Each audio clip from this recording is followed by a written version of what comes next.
obviously you got to start with the chassis. To me, just because you own a VIP chassis does not mean you own a VIP car. There's a difference, and it has to be built a certain way. We all have the same kind of goals with our vehicles. The low, you have to be low, wide wheels, great fitment, all that stuff. There's a different level to it when it comes to VIP cars. There's definitely no half-assing anything. Everything just has to be pretty much perfect.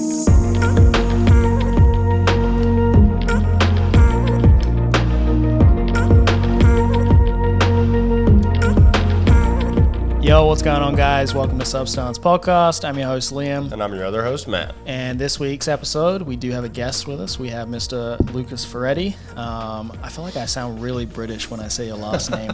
Ferretti? Ferretti. Pretty special, unique last name. It's Italian, right? It is. Okay, go figure. And yeah, we're going to talk about some cool stuff today. I'm personally pretty excited about this because we're going to dive a little bit into some VIP culture, which is obviously my personal taste in cars, and we haven't done an episode that's more catered to that audience, although, I bring it up in just about every episode. But yeah, before we jump into stuff with Lucas, Matt, what's new? I'm gonna restrain myself. I will be going to Mexico to see Pau in 23 days, so I'm really excited about that.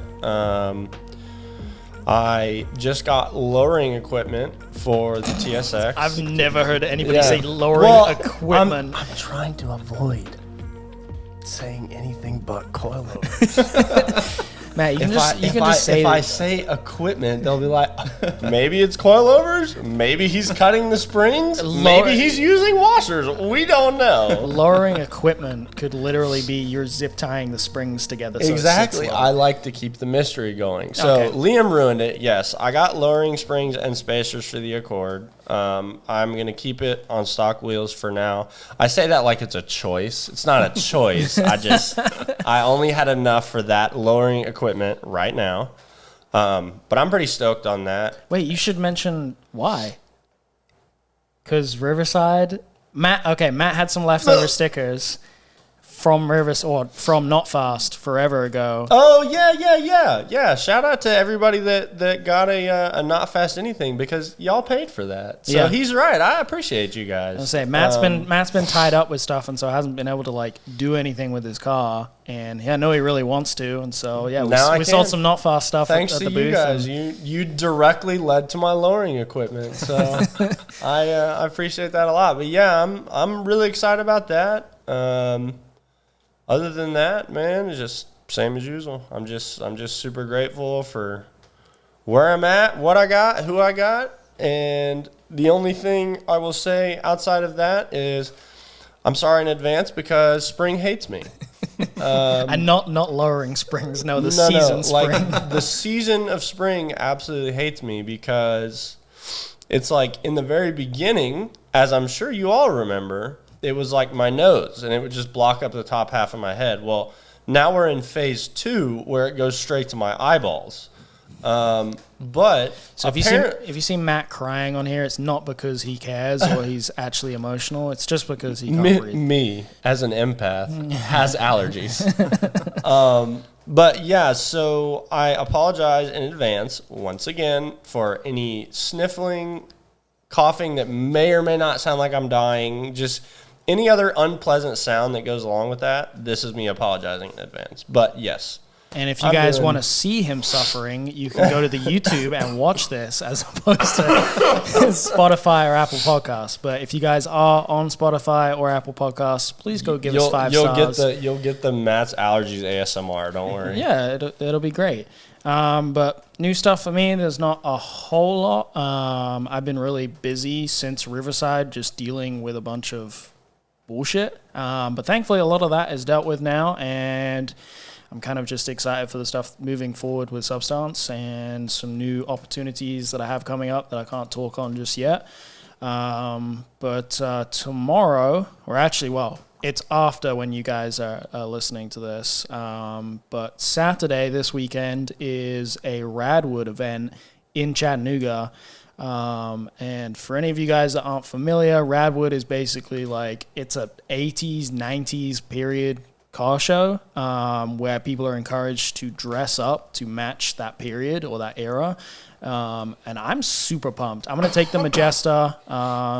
There's going to be a Riverside booth set up. There'll be a whole bunch of cars related to that. And I believe we have like an entire street shut down just for that.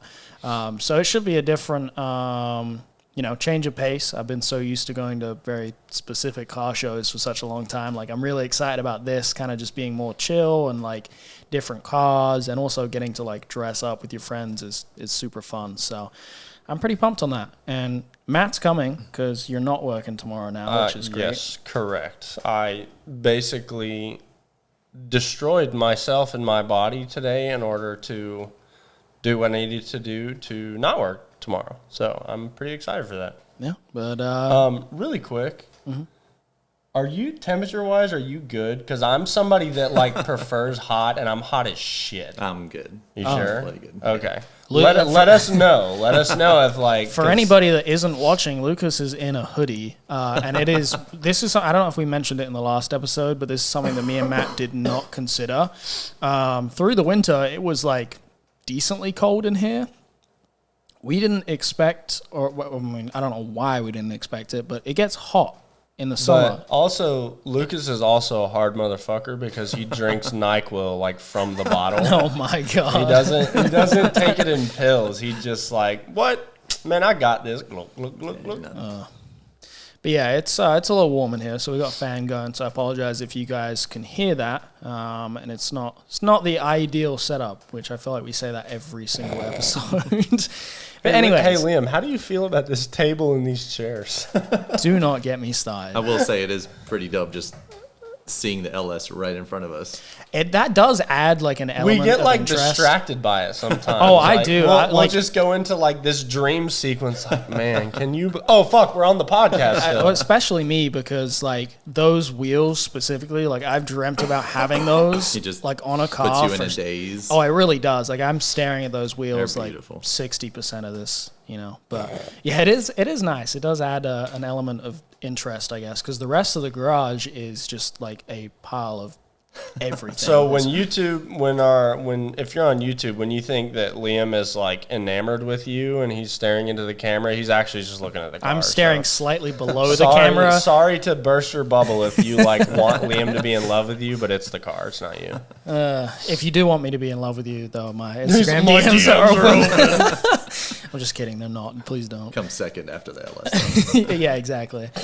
But if anybody wants to make a trade offer on the Majesta, though, anybody got anything interesting, I'm open. The Majesta is actually for sale, which I'm not really going to talk about that a whole lot in this because I'll make a YouTube video on it. But yeah, if anybody's got an interesting car you want to trade for it, let me know. Anyways, Lucas, let's talk about you. I forgot you were Oh, what? So you have a pretty like cool background in cars. You're not from the Tennessee area originally, right? No, I'm not. Actually, originally I was born in Argentina. Okay. That's in South America. I for anyone forgot that this doesn't- about yeah. you. Holy shit, Yeah. okay. Yeah, I'm here legally.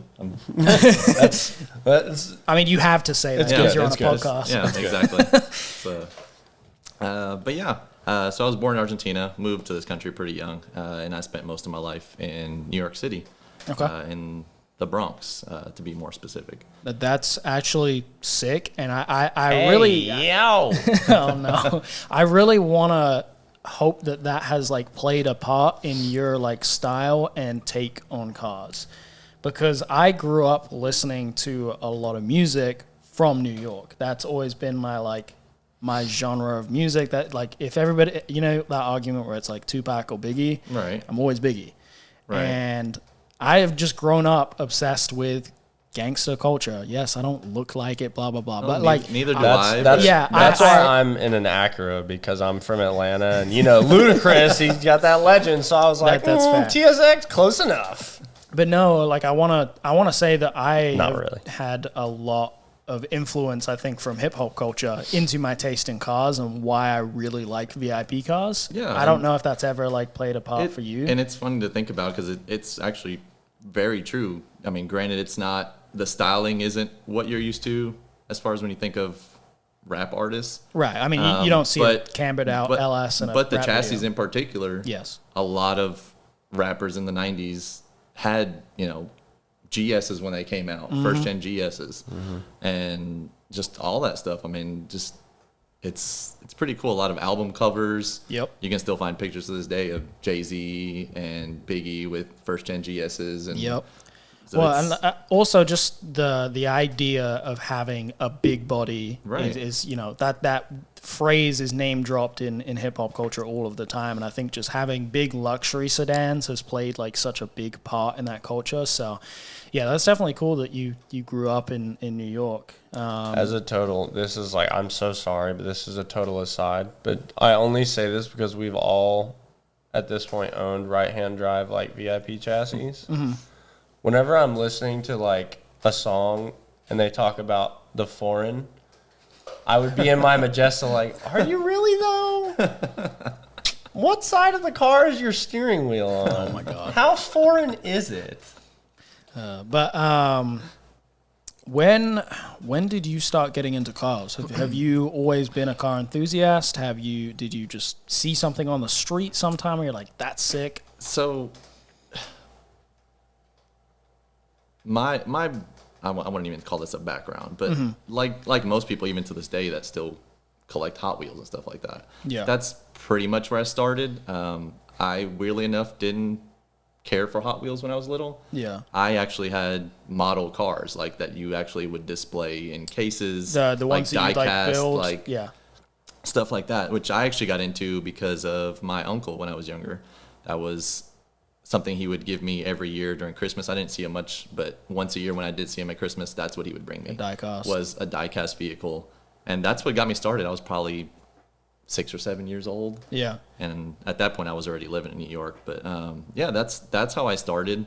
And that's where my love grew. I didn't play with those vehicles. It was you just something that I displayed them. which I guess kind of led to how I played am into like now. the aesthetics of building cars. Just having that clean, like taken care of vehicle. Yeah. And that started when I was that little. That's actually super interesting. I guess I'd never even tied that together too. I did the same thing. Yeah. Which is weird because my kid now, I'll we'll buy him a $40 die cast at a car show and he'll sling that thing around the yard. But mine was like in a display case on a wall. Do you want to know something absolutely ridiculous? What? So I love those because it always fascinated me because they had so many details. You know what I mean?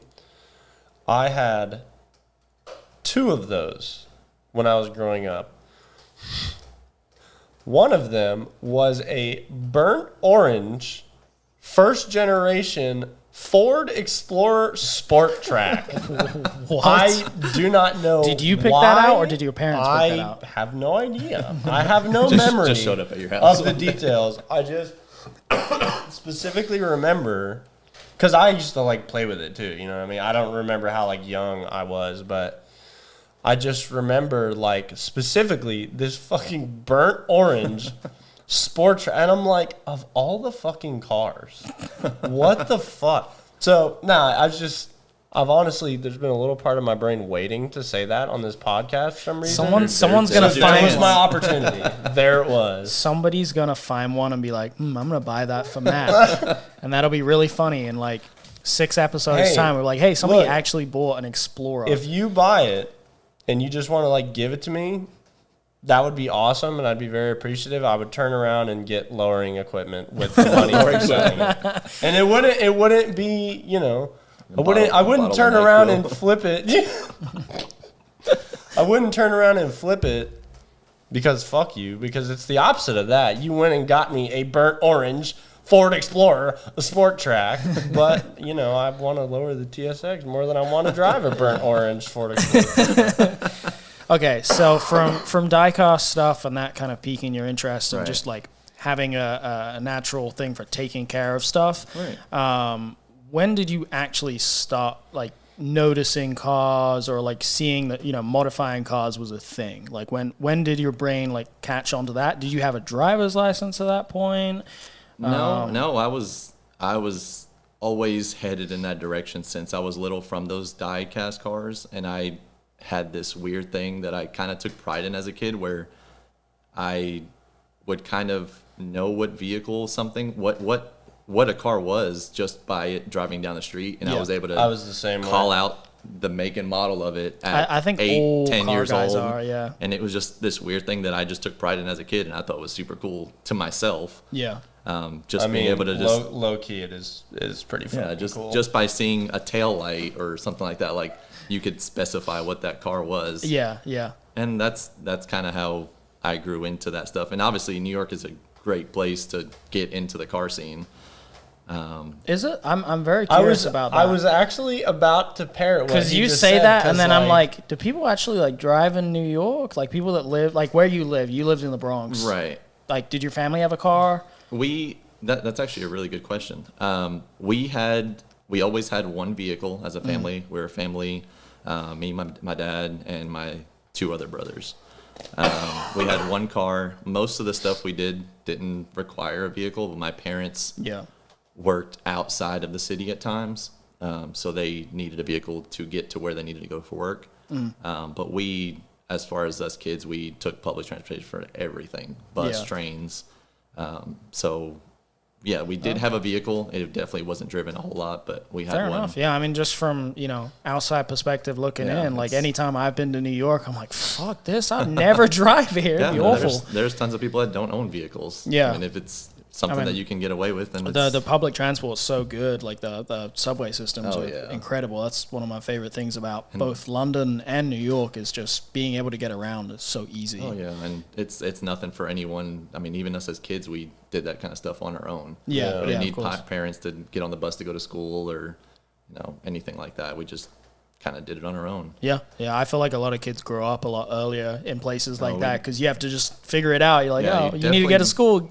Go find what fucking train or bus you need to get on. It's crazy to think, especially now living here where it's kind of normal because you have no public transportation. Right. And parents think they have to be with their kids for everything. Right. And then me thinking back being, 8 years old, me and my little brother walking to public school in the middle of the Bronx by ourselves for like a mile. Right. Yeah. Like, So, did you get your driver's license like right when is it 16 in New York? Yes, What's the age? Yeah, I did get my driver's license at 16. What was your first car?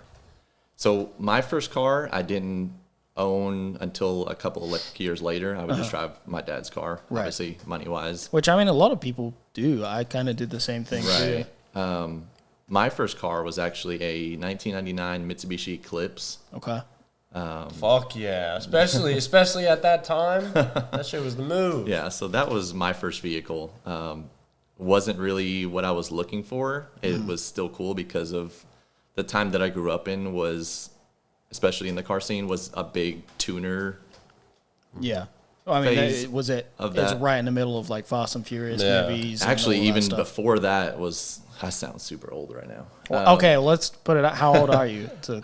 I can't even remember how old I was. But when I finally got into the point of being around modified vehicles, was back when, which I think it's still around, they don't have as many shows nowadays, but Hot Import Nights. Okay, yeah. HIN, that was a big thing back then, back when that Fast and the Furious styling was already big, but that movie was nowhere near out. The Eclipse makes sense for Eclipse, right at that Civics, and that was a big thing in New York too. Were you modifying that thing as soon as you got it, or was it just you drove that around point A to point B? Yeah, it was modified pretty much as soon as I got it. That's something I was always planning on doing. Yeah.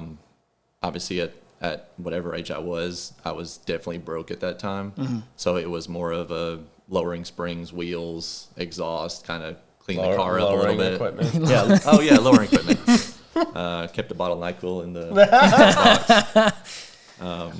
But yeah, it was pretty simple. Which that's once we get into it, and people that do know me know that that's my style anyway. It's pretty simple and clean. Definitely. Okay. So from there, what was really like your first car that was like a staple in how you're, or let's say, what drove you in the direction of your interest in cars now? Because you're big into VIP cars. For sure. The GS platform, I want to say, is like kind of your go-to. Right. What led you towards that? Like, did Towards you start VIP style in general? Yeah. What direction did you take from having an Eclipse to Right. to That kind of import scene. Yeah. So that's kind of what I grew up in, and that's kind of the go-to in New York was the tuner scene. Mm-hmm. That was really big when I started getting into the car scene. But as far as VIP, the VIP scene and VIP culture and styling, obviously in 2008 is when Liberty VIP came out. And then I ran into some of the Infamous guys back before Infamous became a car group. Yeah. Were they down in Atlanta or they were down in Atlanta. I was in Atlanta for Import Alliance. Okay. And that's back when Larry Young, which is still a big name in the VIP scene now. He had was this when he had the Y33 that was he radius? did. It was And that champagne color? It was nothing like that at the time. Okay. At that time, it was black.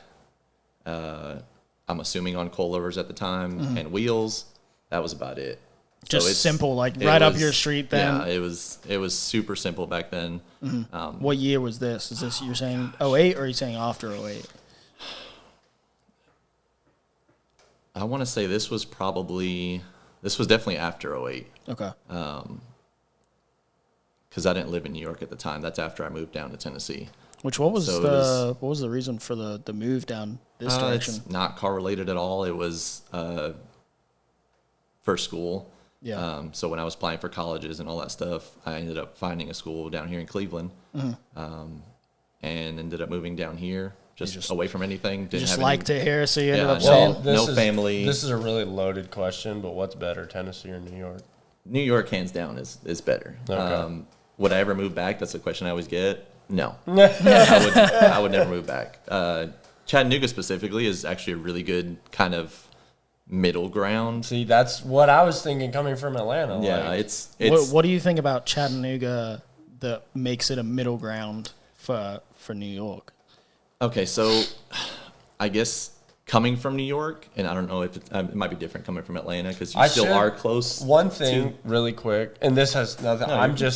I feel the necessity. It's what I fucking said on Twitter because I'm going to hold myself to that. What? I have to say the Atlanta area now because people from like Atlanta get really pissed if you're not from like Atlanta. So you Atlanta area. It's just I'm saying that to them, not you. Anyway, continue. Very, very sorry. I just need to get that out there. No, you're fine. So like I said, coming from New York, you have a certain idea of what the South is. You just think of your country road, backwood, redneck kind of Bunch thing. of fucking racists and trucks and exactly. shit. That's- Which I was gonna say there are plenty of extent. racists and trucks. Yeah. to an extent, it's here. Not gonna say it's not here. Yeah. But coming down to this area, you realized it was something a little different, and Yes. it still kind of has that city vibe without you just being in the middle of nowhere. That is exactly. And that's what I didn't want. I'm not a person that lives in the middle of nowhere. I have to be around things. Yeah, that's pretty much how I felt about Chattanooga. I think that like the first time that I'd visited, which was for Riverside, downtown just felt like it was a big city, but it didn't come with all the inconveniences Right. of a big city. Like it wasn't, really disgusting down there. It wasn't crazy traffic. It wasn't super difficult to park, which, it does have all of those things, but it's nowhere near as bad. My as like a favorite major thing city. when I moved here, by and large, was like the pace of life. It doesn't, because like you said, it's not in the middle of nowhere. It's not like the pace of life is like, oh my God, like what? There's nothing to do here. It's a little bit But slower. it's slower. Like it was a really, really comfortable transition for me moving up here from there, just because it is. It's just like it's a change of noticeably pace, but slower. Yeah, you're so not it's bored out of nice. your mind, so- Exactly. But anyway, so you moved down south, and your first kind of taste of VIP culture is seeing Import Alliance, yeah. Seeing those, Larry's car in, like, Y33s. I don't think there was really many VIP cars. It's now getting pretty big now. But yeah. that wasn't really what you saw. And so you weren't familiar with any of the stuff that was in New York at the time, or like, was it maybe after you'd been exposed to that, then you'd start to notice some of the guys that were up in that part of the country? So it's stuff that I noticed when I was in New York. It wasn't. That was my first like taste of it in person, I guess. I would say. Obviously, I didn't know any of the Liberty guys back then or anything like that. But yeah, seeing that Y33 was kind of what. What was it about that car specifically that like drew you in? Because I have like my affinity for VIP cars is like, it's a different feeling seeing pictures of them, but it's a presence. That's exactly the word I was thinking. Yeah, like 100%. When I'm in the presence of something, and I always talk about it with my car too, is like, yeah, obviously it's not done, but like when I'm in the presence of my car, it gives me that feeling like this thing's fucking huge. And just like seeing a car that big, and it has this just gangster feel to it. Like it shouldn't be able to move, and it does, and it just looks hard. It definitely does, and I've always been one to kind of lean towards chassis or cars that aren't really done too often. Yeah. And back then, VIP cars weren't. So as soon as you could jump that, on any platform, and you're talking about being in the middle of Import Alliance, with a bunch of you mixed in with tuner Hondas, all of the regular tuner scene cars. So that automatically drew me in, just being how I am with the cars that draw my attention. So that's kind of where that love started growing. Mm-hmm. And so from there, how long was it after seeing and being exposed to VIP culture for the first time? How long after that was it until you picked up a chassis and that was like the direction you were going?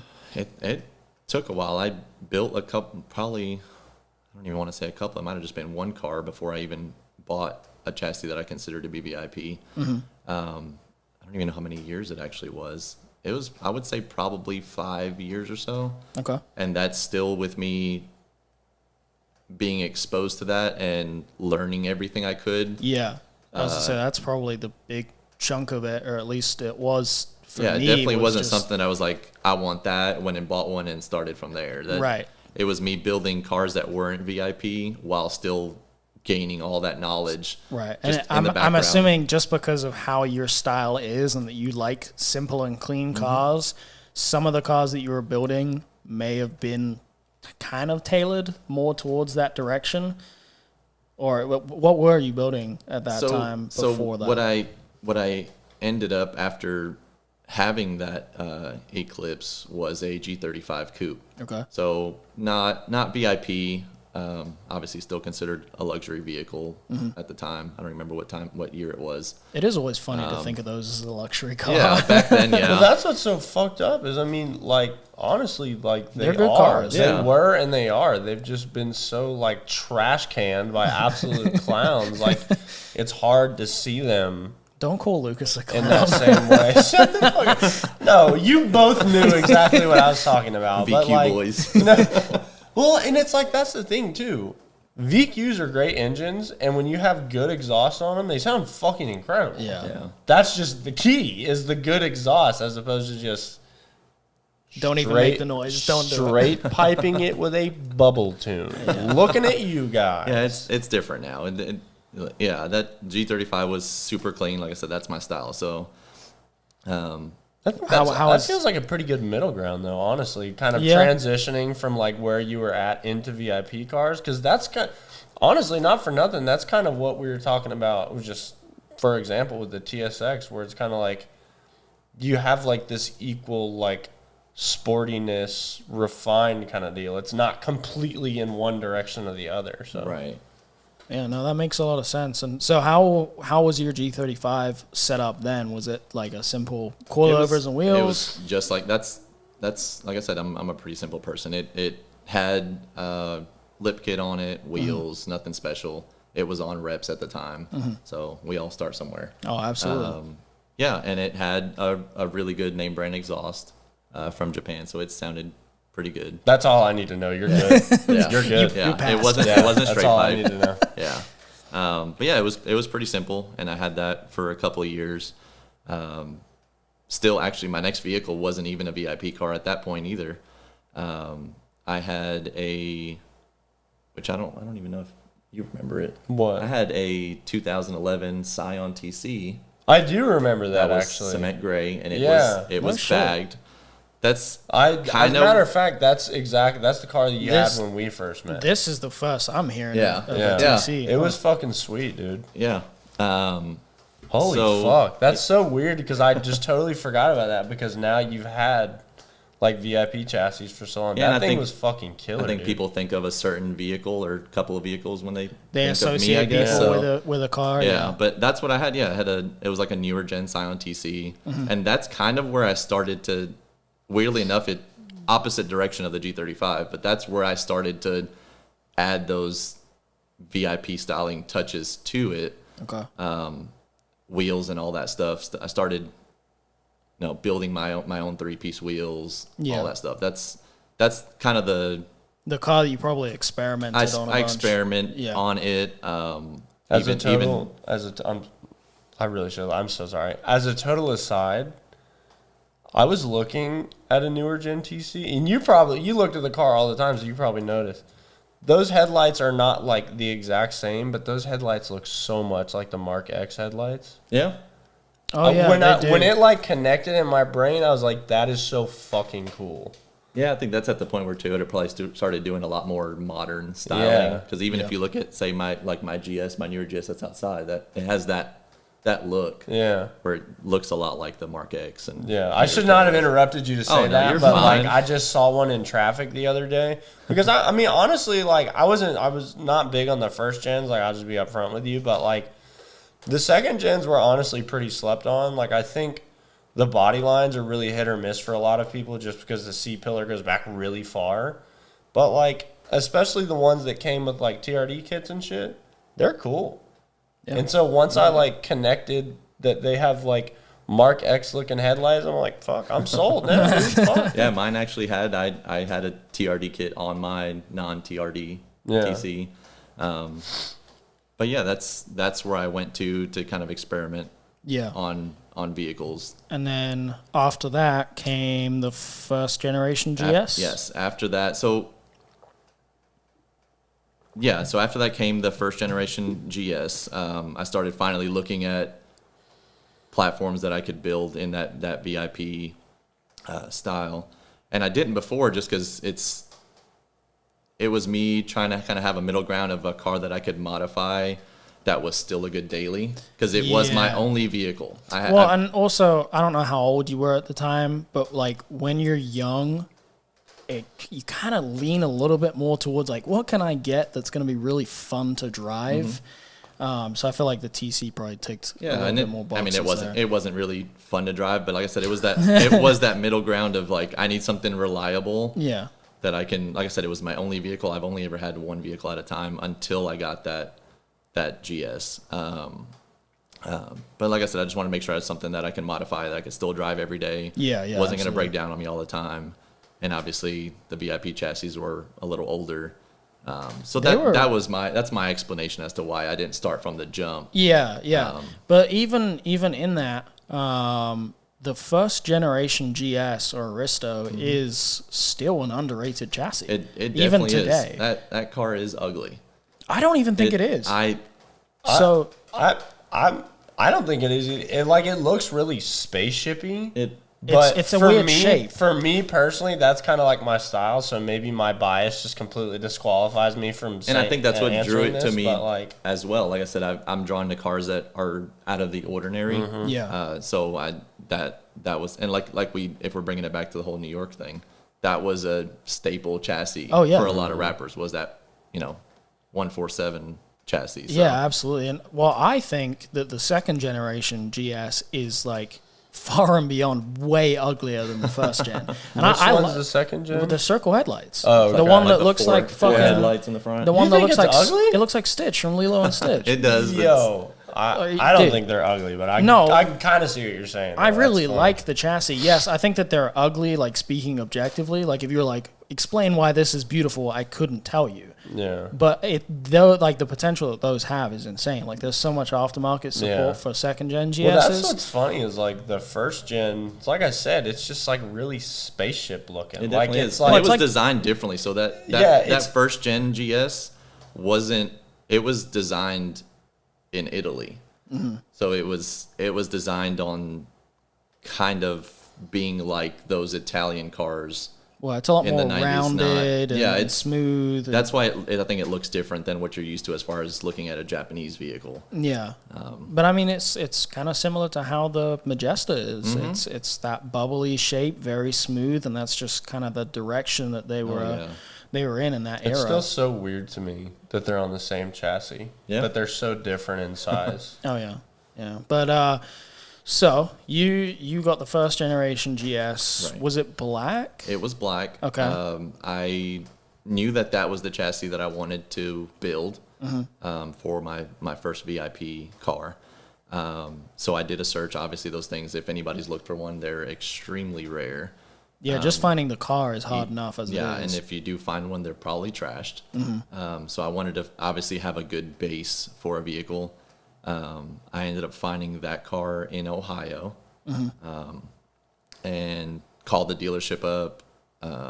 I was at work at the time, and pretty much haggled on price as much as I could, and bought a plane ticket. At that same time, I got off the phone with them, bought a plane ticket. The next day, I was at Chattanooga Airport and flew to Ohio. Hell yeah! The car didn't look anything like it did in the pictures, of course. And where did you go with it? Like, did you end up having to collect parts for it for a while before you could really do anything, or was it something where you'd already planned for that ahead of time? I did not plan as far as like stacking any parts beforehand. I know a lot of people do that, and it's actually kind of necessary for some of these chassis because it's so hard to. It definitely is. Weirdly enough, I spoke to another guy that's in the VIP car scene that's stacking parts for a 430 that he doesn't own. Yeah. And that's pretty cool. But no, I didn't stack any parts. But I did start from the get-go, pretty much doing. I started with exhaust work on that vehicle, just because I knew what my plan was to build pretty much what you would expect to see in Japan as far as a VIP static cruiser. So my first step was tucking exhaust, all that stuff to make sure that once I did lower it, obviously we all know it's hard to find places that will do work on cars that's lowered, especially stuff like exhaust. So that's surprising because a lot of people, their initial take to building a car is like, okay, I just need to make it look good. Yours is I need to prepare it for it to be able to drive when it looks good, which in my eyes is really the approach you need to be taking on some of these cars. Yeah, you know everything about that. Yeah, you really do have to prep these cars because they're big. They're huge cars, and like you said, a lot of shops don't ever want to work on them, and exhaust work is not something that is that accessible for just anybody to do unless you're good at welding. Yeah, so that's pretty much where it started, just the kind of the bare bones prepare for everything. As I already had that vision in my head of what I wanted, and it just went from there. I mean, I pretty much built that car on the side of the road. That car didn't fit in my driveway. I couldn't get it up the driveway, had no garage. It was literally a street built car. I feel that. On the side of the road with jacks and jack stands and tools, cars flying by you. Yeah, I was going to say. That's how that car was built. A lot of us can relate to that. Yeah. I mean, I started on this thing in a gravel driveway, and I couldn't tell you how many times that thing fell off the jack and almost killed me. People get on my ass on YouTube comments all the time. They're like, don't put your legs under the car while you have it jacked up. I'm like, you should see some of the shit I've done with this thing. It's happened to me a few times with that first gen. Yeah. But it'd be like that, and humble beginnings. And where did that car go? Because you built it a certain way, and then it got to a point, and you got rid of the car. Disappeared. So that car, when it got to the point, it actually didn't even get to the point where I wanted it to. But I mean, the car ended up. It had a kit on it. It had the wheels I wanted on it. You had the Ordens, right? I had Ordens on it. But I was on a Facebook group on, I'm pretty sure it was the JZS 147 Facebook group. And someone had listed an Aristo, same chassis as mine, the 147 first gen, and instantly started talking to him through Messenger and worked out a deal. And I knew I couldn't have both. Yeah. I didn't want both at that point, as much as I would have liked to keep them. So I knew everything off my car could transfer over to that Basically vehicle. just switch it over. And Same exact vehicle. at that point, you know, the amount of stuff that you'd done to the car, had you really done anything that was like crazy, like fab work that you didn't want to like replicate on the other car? It was just like more simple, like bolt on stuff that you knew that obviously you had a plan that you were going to get more in depth. And is that why you switched over to the Aristo? Right. There was definitely no crazy body work or anything like that. The kit is somewhat custom made, because of a lot of the Japanese lip kits and stuff like that won't bolt up to USDM bumpers. I didn't even think about all that. that Yeah. stuff. Same thing with, I think the Y33 is the same way. You have to, have SEMA front ends and all that stuff. So that kit was all custom made To fit to US fit bumpers. the US bumper. I did have a JDM front on the vehicle. Okay. Side skirts were made to fit the car. The rear walled lip was made to fit the USDM. The rear bumpers on those Aristos are extremely hard to find. So actually, our buddy Andy Bailey, he's the one that cut that thing up into probably 60 pieces. Was he helping you work on the GS before you got the Yeah, Aristo? yeah. Okay. Yeah. I had my vision for the car. He helped me execute it. The car was still original paint, and actually our other buddy Finkel is the one that detailed that car. Yeah. Had like 40 Finkel. had like 40 hours into paint correction on that car. But yeah, so everything I knew could move over. I even went as far as getting a USDM bumper to put on my Aristo. Okay, so that you could then so I didn't use have that to lip. then backtrack and recut everything up. Which, I mean, that kind of makes it unique, especially for any of the guys like in Japan, which is, I feel like this is becoming more of a thing, but the guys in Japan, you know how like we're like, yeah, if you have the same chassis over there, everyone's like, yeah, I need to They're get the like same way with USDM. Exactly. It's like, yeah, I need to get a SEMA bumper over here. They're like, I want a Q45 bumper because it's just cool because it's from somewhere else. So I'm sure that like had some kind of points with Japanese people. They're like, oh, it's got a US bumper with, a Japanese fender lip. And No, you go ahead. Well, no, I've always appreciated, if anything, I've always thought that was funny, how there's like that back and forth, how we want their shit and they want our shit. And it was like the one time that just like made me laugh really hard was when I still had the Impreza. And I followed this dude in Japan that had an Impreza because I loved it. And he made a post one day. He had gotten some USDM mirrors that say objects may be closer than they appear. He was freaking out, dude. He was so excited. he's just like, it has American words. He was so excited, and I was like, that's so funny. And then I thought about us, like, we act the exact same. If it's got Japanese on it. Yeah. That is so funny. Yeah, we could do a whole episode on like the cross contamination of cultures. But no, that's really cool that that you kind of did that retrofit with. Speaking of that stuff, after I had started building that GS, one of the Liberty Japan guys, which it's crazy to say that you speak to these guys all the time and you don't have that language barrier. Yeah. He ended up buying a first gen GS because of me building that one. Really? Yeah. Okay, His well, is way cooler than mine. Let's get into that because Liberty VIP is something that's always been, interesting to me, and I've like followed and seen stuff in forums for years. Like, I mean, I've been looking around and trying to absorb stuff for the better part of like maybe 8 to 10 years with VIP stuff. Right. And yeah, Liberty VIP is just something that just keeps coming back up, and I've spoken to a few guys that like part of it. Obviously, you. What is Liberty VIP first and foremost? I would say don't feel like you have to speak for them, just objectively. No, like no, I'm yeah, like, yeah. Out of curiosity, I've never asked that question. To us, we're a family, which I think a lot of car clubs either have or don't have, and a lot of them nowadays don't have. Yeah. I was brought in there and felt like family instantly. Yeah. Like I've known these guys for years. But we're just a car club started in New York and Philly. So that liberty kind of goes on both sides. Statue of Liberty, Liberty Bell. Of course. But now we're everywhere. That's where it began.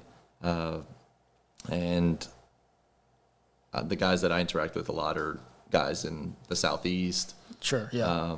And it's primarily East Coast. I know that there's guys kind of all over the U.S. Yeah, There's we do guys have in a lot of guys Japan in all over. There is just as much presence that we have here on the West Coast in California. Yeah. And then in between, in Texas, we actually had some Texas guys come out to Riverside. Yeah. And actually a bunch of New York guys I'd flew down and drove down. Sultan Status. Yeah. Oh my God. I didn't get to see his car up close last year, and I'm so mad about it, but his Y34 is ridiculous. It's crazy. For context for you guys listening, it is a burgundy Y34. It's had a bunch of bodywork stuff, like I don't remember what kit is on it, but doesn't it have like most of the body lines deleted from it or something along those lines? And then the big feature is the suicide doors, which I've seen suicide door conversions done and like hacked up or whatever. This is done so right, it's ridiculous. Yeah, relocating the door handles, everything was redone. Factory. And that is what this shit is all about. Like for me, I don't know what your take is. I'm assuming it's probably fairly similar to how my take on VIP culture is, that like simple cars, just like it's tasteful bodywork and it's not trying to go all out and do something that's just gonna like blow people's minds or like catch people's attention. It'll blow your mind when you notice it. If you notice it. Yeah, and if you notice it. We will notice it. A lot of people don't. Yeah, it's a lot of the guys that are just like involved with the culture that will pick up on these little details, and most people will just be like, oh, that thing's cool, and then that's that. But I guess I should ask, to you, what is a VIP car? Because this is a question that is, it's thrown around the internet a lot, and there's obviously so many different takes, and people will dive into the history. But for you, like in general terms, what do you think makes a VIP car? Obviously, you got to start with the chassis. To me, just because you own a VIP chassis does not mean you own a VIP car. There is a difference, and it has to be built a certain way. We all have the same kind of goals with our vehicles. The low, you have to be low, wide wheels, great fitment, all that stuff. But it's just there's a different level to it when it comes to VIP cars. There's definitely no half-assing anything. Everything just has to be pretty much perfect. Legit parts. Not saying, body work, but I'm not even one for body work to begin with. Right. Anyway, I don't think that, it doesn't it's not like it's not a list where there's boxes that need to be ticked. That's why it's hard to explain it. Right. You can't ever be like, okay, this is a VIP car, because then, something else that could fall into that category doesn't, because it doesn't tick one of the boxes, blah, blah, blah. Right. I feel like there's a lot of different approaches to it, but the general consensus is, obviously low, aggressive fitment, wide wheels, and there's different takes, and I think that the VIP style is obviously where it then differs off to different chassis that aren't a VIP chassis. Right. And you can explain what cars are VIP chassis traditionally. Right. So we're talking obviously big body cars, LS400, Y33, obviously 430s, LS460s. Then we go into the Crowns, the Majestas, those kind of vehicles. A lot of the GS kind of draws a line, because it's a smaller vehicle, but it fits the similar categories. And it definitely does. And I think it's finally become the point where it is considered a VIP chassis. Definitely, I don't think it was back then. But that's where it starts, and a lot of people even things like wheels are changing nowadays with VIP style cars. It used to be, we all know the when you think of a VIP wheel, you think of like the Euroline, like the classics. Yeah, like big the big full face wheels. Yeah, and even that's changing now. Yeah. I think that the culture is, especially right now, I feel like it's starting to make, I don't want to say like a comeback. I mean, it sounds weird me saying anything on it because I'm the new kid on the block. Like I'm very new to this, and I've just been absorbing the culture and observing it for a long time. I'm only now really like dipping my feet into it. Well, I feel like basing it just off the bazillions of YouTube videos that you and I have watched at like 1 a.m, like the OG 90s VIP is kind of circling back around. Yeah, like it's Like starting to become a thing it's not like a trend, but it's starting to become more popular. It is getting more amongst popular, people. and these cars are getting extremely cheap. Maybe not nowadays. Now, and inflation's crazy. Yeah, some of the prices But are going up. cars are getting cheap, and that's kind of where, like I said, just because you own a VIP chassis doesn't mean you own a VIP car. Like I said, you can't half-ass stuff, and that's kind of where you draw the line as far as you can own an LS400, but you have to take that right direction for it to be a VIP car. And I think a lot of people directly relate interior modifications to VIP cars. They're like, oh, does it have tray tables? Yep. Does it have curtains? Does it have neck pads? Right. Which I don't even associate that stuff with VIP culture And that's as much not my anymore. styling at all. Yeah. It's never really been. I don't even know where the curtains thing came from. I know that a lot of the cars, like Celsius, the Majesta, like they came with factory those options to things. get curtains, and I don't know if it was like an offshoot of that where people were like, oh, I want curtains. I wouldn't say I know exactly. I would say that's probably where it drew inspiration from. Yeah. Obviously Junction Produce is pretty much the originator of VIP culture. Yeah. And those are the products they sell. So I would say that's probably why people's go-to are the curtains and the trays and, the Sunas and the Fusas. Yep. All that I feel stuff. like at this point, for me, if it's almost like pick one or two. This is for me. Mm-hmm. But it's kind of like pick one or two and just leave it alone. When you say pick one or two, like don't go crazy. Don't. Yeah, if pick one or two like Junction Produce either products or like so it's like if you want to have like curtains and a Suna, great.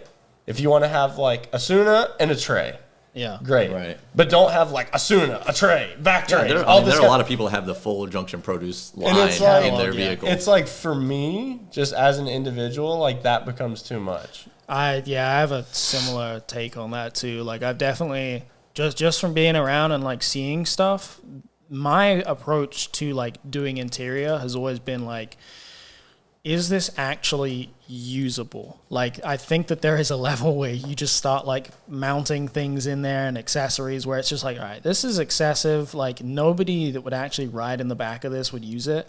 And when I worked with Pure Luxury to build the tray tables for my car on its like previous setup, he had a template for how he would lay out like the rear tray in most cars. And I looked at it and I was like, well, if I'm sitting in the back, the point of that center console is that I'm going to rest my arm on it.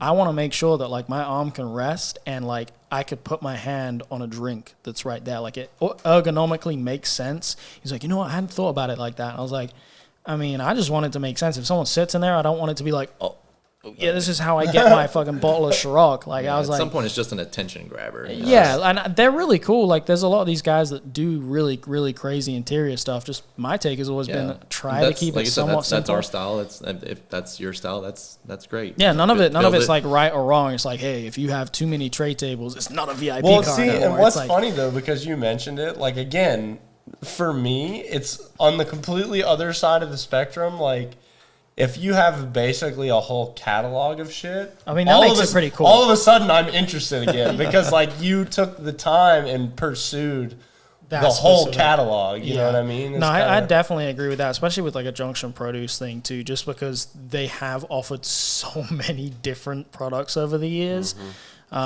which Liz's car has that Hello Kitty Junction Produce thing. Hello Kitty. Is that that air freshener? Is that a real thing? Like that's an actual it's Hello legit. Kitty collab? Yeah, it's on the back and everything. It says Junction Produce.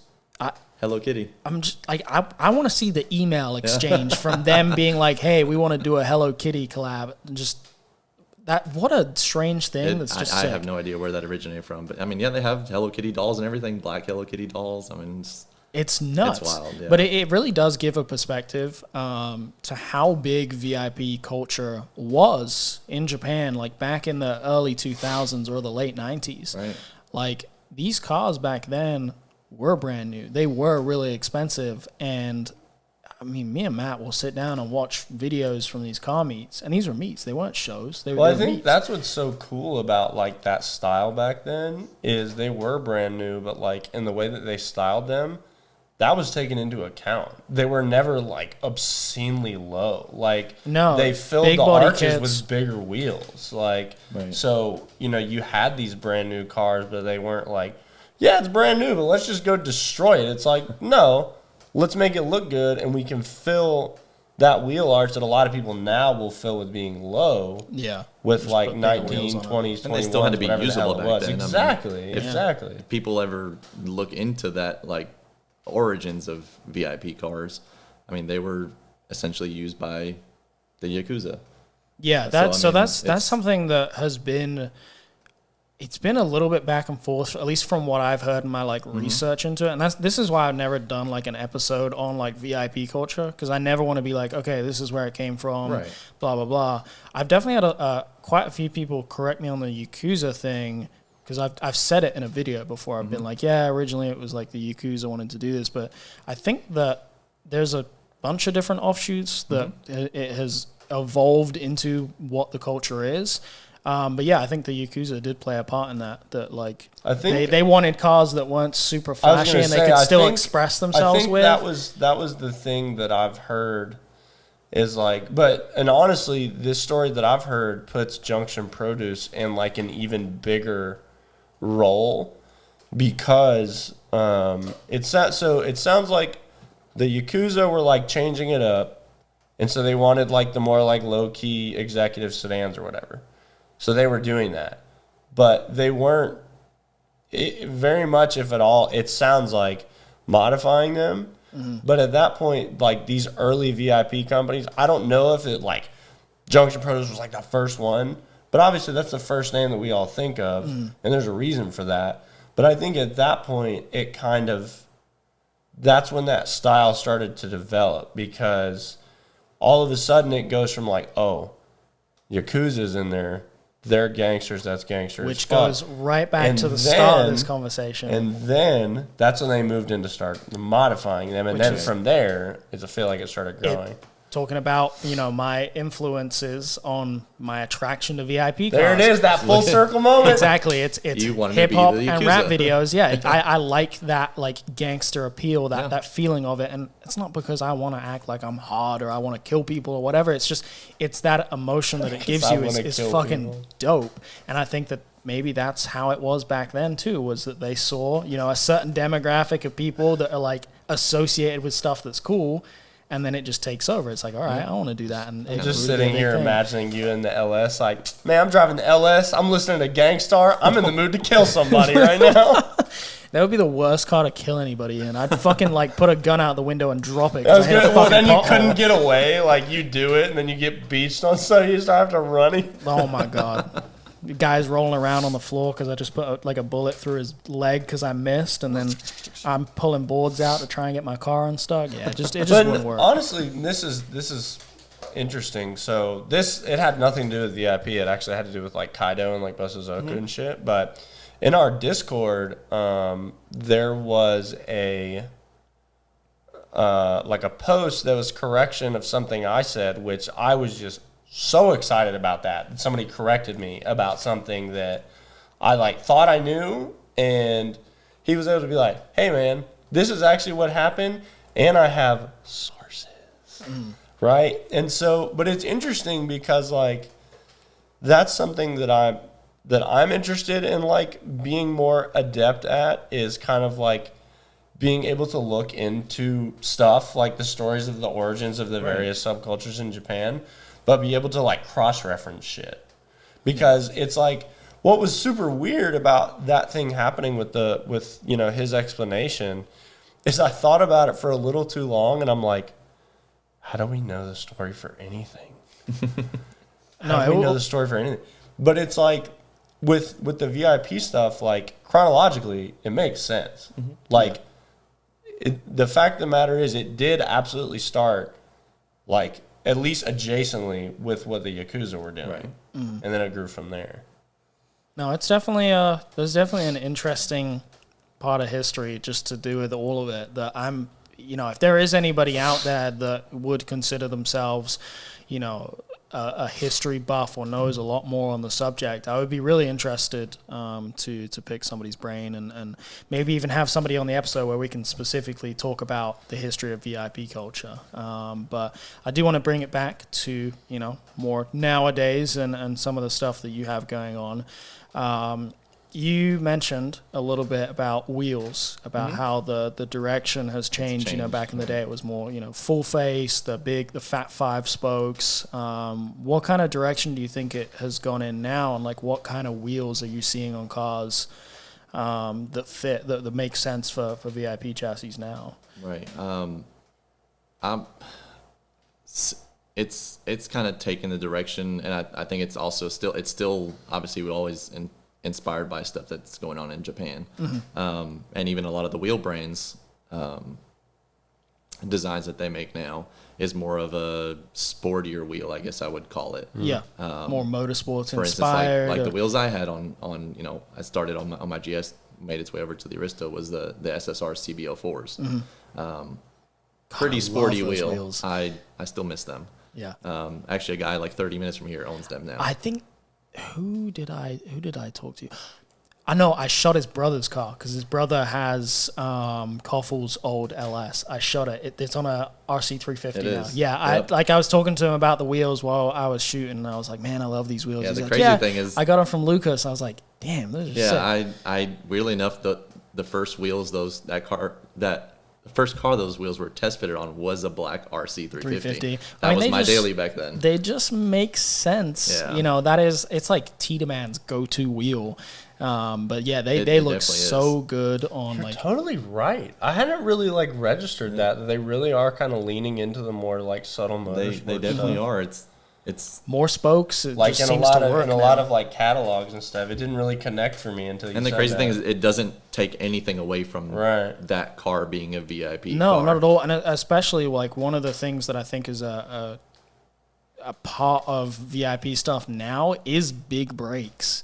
Like, and I think it probably has been for a long time. Like, I don't know where the origins of putting absolutely ridiculous brakes on these cars come from. I think it's just it's like a flex thing. I think like the whole, you know, VIP cars has always been, it's like top tier. You got to do everything top tier. Okay, well, you don't want to have base model looking brakes on there. Right. Let's put 8 pots all the way around. I feel like it might be like an offshoot of, and we've all seen them. Like, I don't want to use like VIP, GT, whatever, because I'm not going to claim to know the terminology there, right? But, you know, we've all seen the scans from like old Japanese magazines where it's just like Team whatever Majesta. Like the first K-Brake Majesta, the red, I don't remember what he named it, but like the red with the yellow pinstriping, like that was kind of motorsport leaning. Like before he like toned it down. I think a lot and they of had those they had so much of that stuff going on where it was literally like, it's almost like they kind of took like the flares from Kaido and just like toned them down enough, at least on most of the cars. They toned them down enough and put them on VIP chassis. And then you have them where they get absolutely insane, where they're just like fucking molding this, molding that, doing different fucking front ends, like all this crazy stuff. And it's like, I feel like it could be argued that stuff was kind of like, I feel like this might be like a continuation of that, but melding in with like the VIP that we're used to. Could be way wrong, but like in my brain, that's where that connects. Yeah. But no, it's definitely cool to see, you know, different takes and different approaches to the same chassis over the years. And VIP GT, as you mentioned, is kind of like, it's an off culture from VIP stuff. And I think there's a lot of it, like VIP style and all of these different, there's so many different like rabbit holes you can go down It's like as my far as favorite VIP thing stuff. about Japanese car culture. It's so interesting. It's just like everything gets split and then split and then split, and it just gets cooler like the further down you go. It really does. But yeah, going back to wheels, perfect tangent into our sponsor for the show, Wheel Price. They are an app. Basically, it's like a forum, classifieds for buying and selling wheels. And there's all kinds of stuff on there, like a lot of the stuff that we've mentioned. If you are interested in full face wheels, 5 spokes, or any of the more motorsports related wheels, you can find any of that stuff on the app. And they are a great group of guys. We have them on board as a sponsor because they're just like us. They're super down to earth enthusiasts that are interested in the culture, and they've been uploading some really cool like promo video stuff on their Instagram that's really interesting. Just interviewing owners of cars. So they are pretty good. They've got their little snap-on wrench and just a mic on the end of it. Which shout out to Kyle. He commented on the last podcast. He was like, "Should we get a different mic set up?" And I was just like, "Is it absolutely not? He Keep said that one forever." I said, "Is it Snap-on?" He said yes. And I was like, "No, keep it. You're good. You got a lifetime warranty."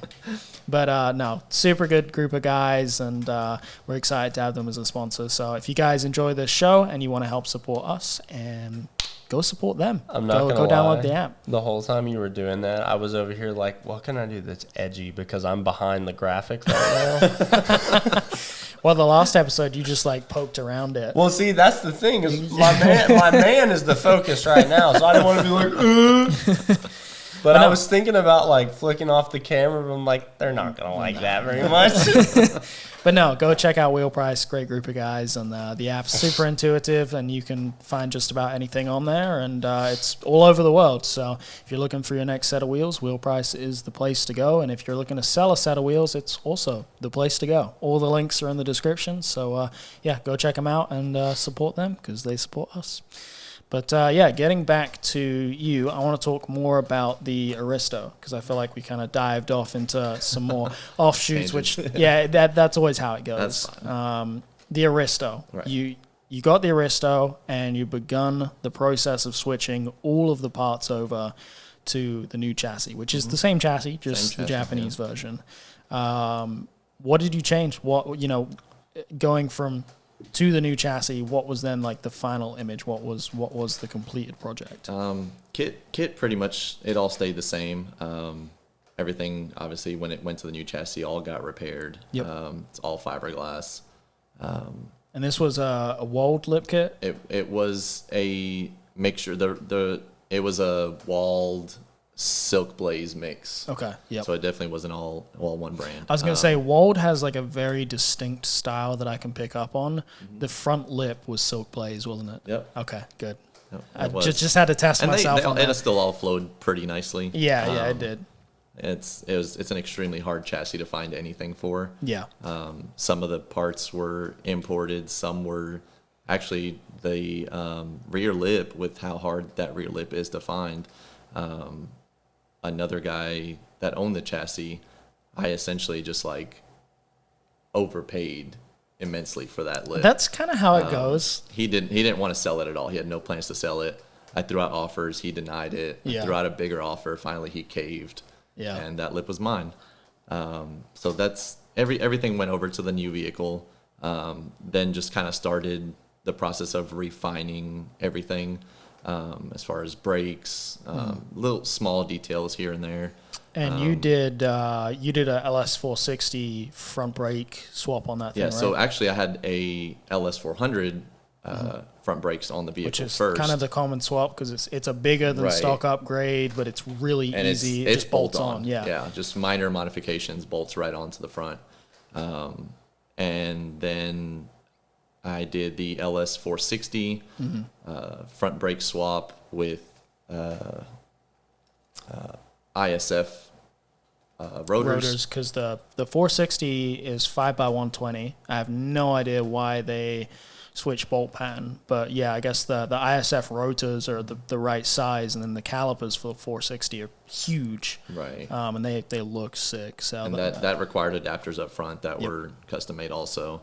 And then on the rear I had Supra TT brakes, Mm-hmm. same rotors and everything. Actually, all still bolts on. No.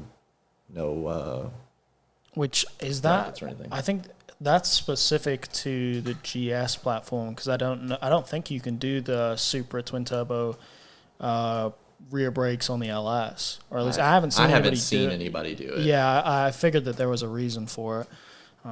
But yeah, I thought about doing the 460s on the front of mine too, just because it's a common swap. It looks really good, and it's obviously cheaper than getting these big brakes are insanely expensive. Like if you want to put like a full set of 8 pots all the way around. Trust me, I definitely inquired out about the options. quoting. Yeah. I spoke to T-Demand and all that stuff. It's ridiculous. T-Demand's probably a new level. They're whatever everybody else is charging, T-Demand's probably like $4,000 more expensive. Yeah, I think it was like $10,000 for a set of brakes or something like that. So. Which, for perspective, these are cars that are pretty useless because they have like an inch of contact patch on the ground, and we're just 10, especially mine. $10,000 in brakes. I wasn't doing any hard driving or anything like that. Yeah. So the 460 brakes are a really nice look. It's a very good OEM Plus upgrade. It looks a lot better than stock.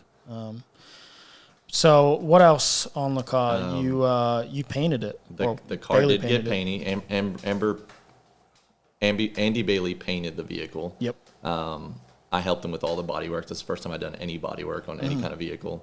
But we had a timeline, so we just worked together every day after work.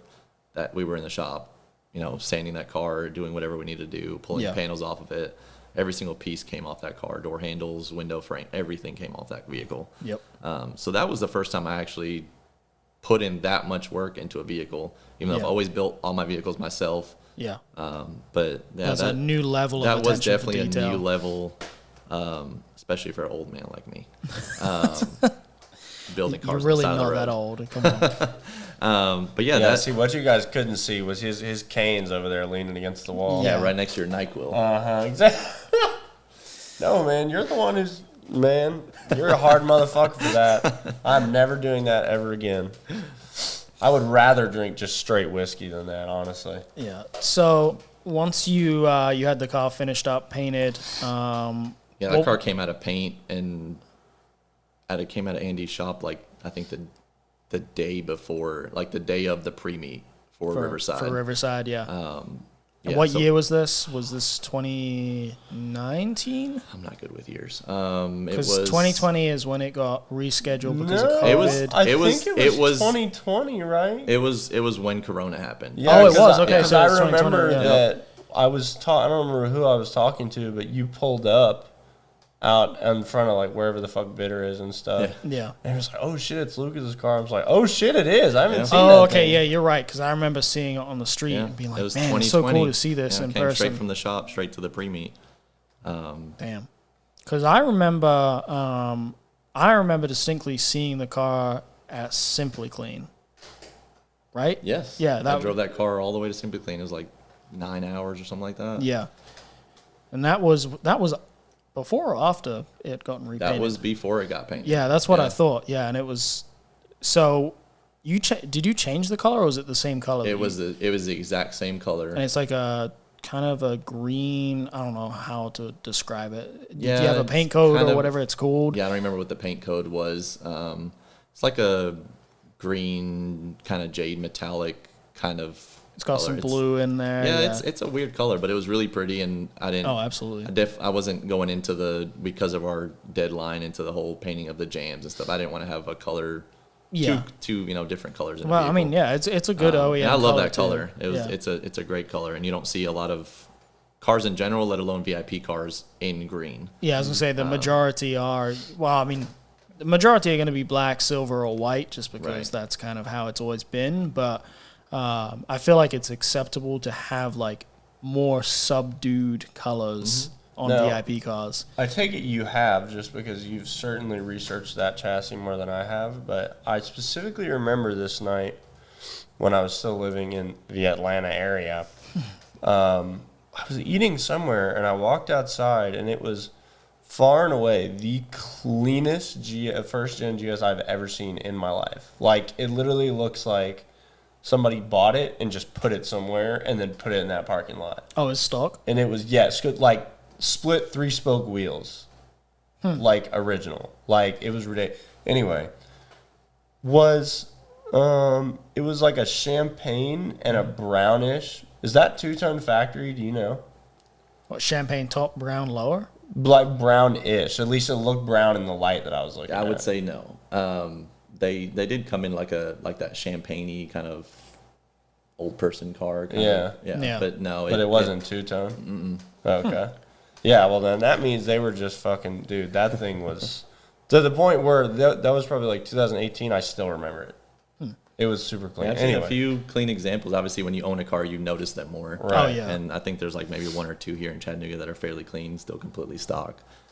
Just ones that you've seen or like the owners? I don't know the owners at all. you Just just stuff seen that's seen around. driving on the road that obviously catches your eye because you Yeah. know that chassis. So I want to ask you this because I've told Ben about this and he's like, holy shit, you're right. Would you say that it's true that the cleanest Lexuses you see on the road that are stock always have the fucking Lexus front plate? Oh, like actually, the I think dealership I might plate? still have one of those. You talking about like the metal, Yeah.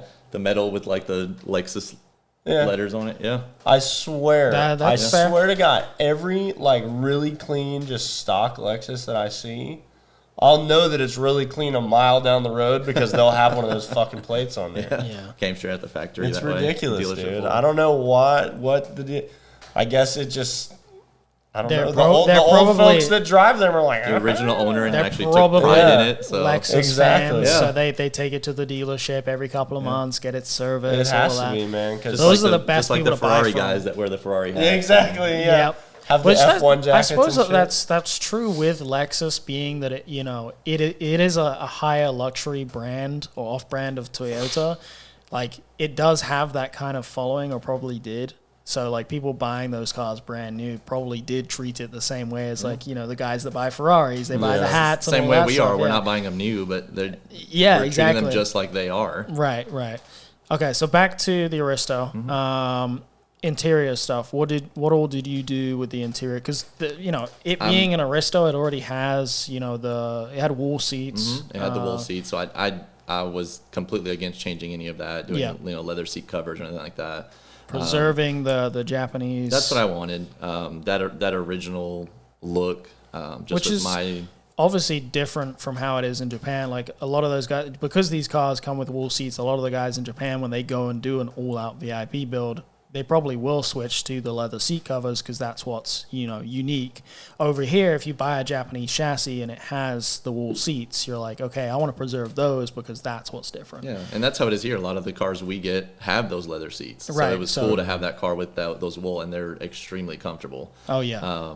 And I've never been a fan of things like the diamond stitching that becomes now the common VIP interior to have and all that stuff. So I wanted to keep that original.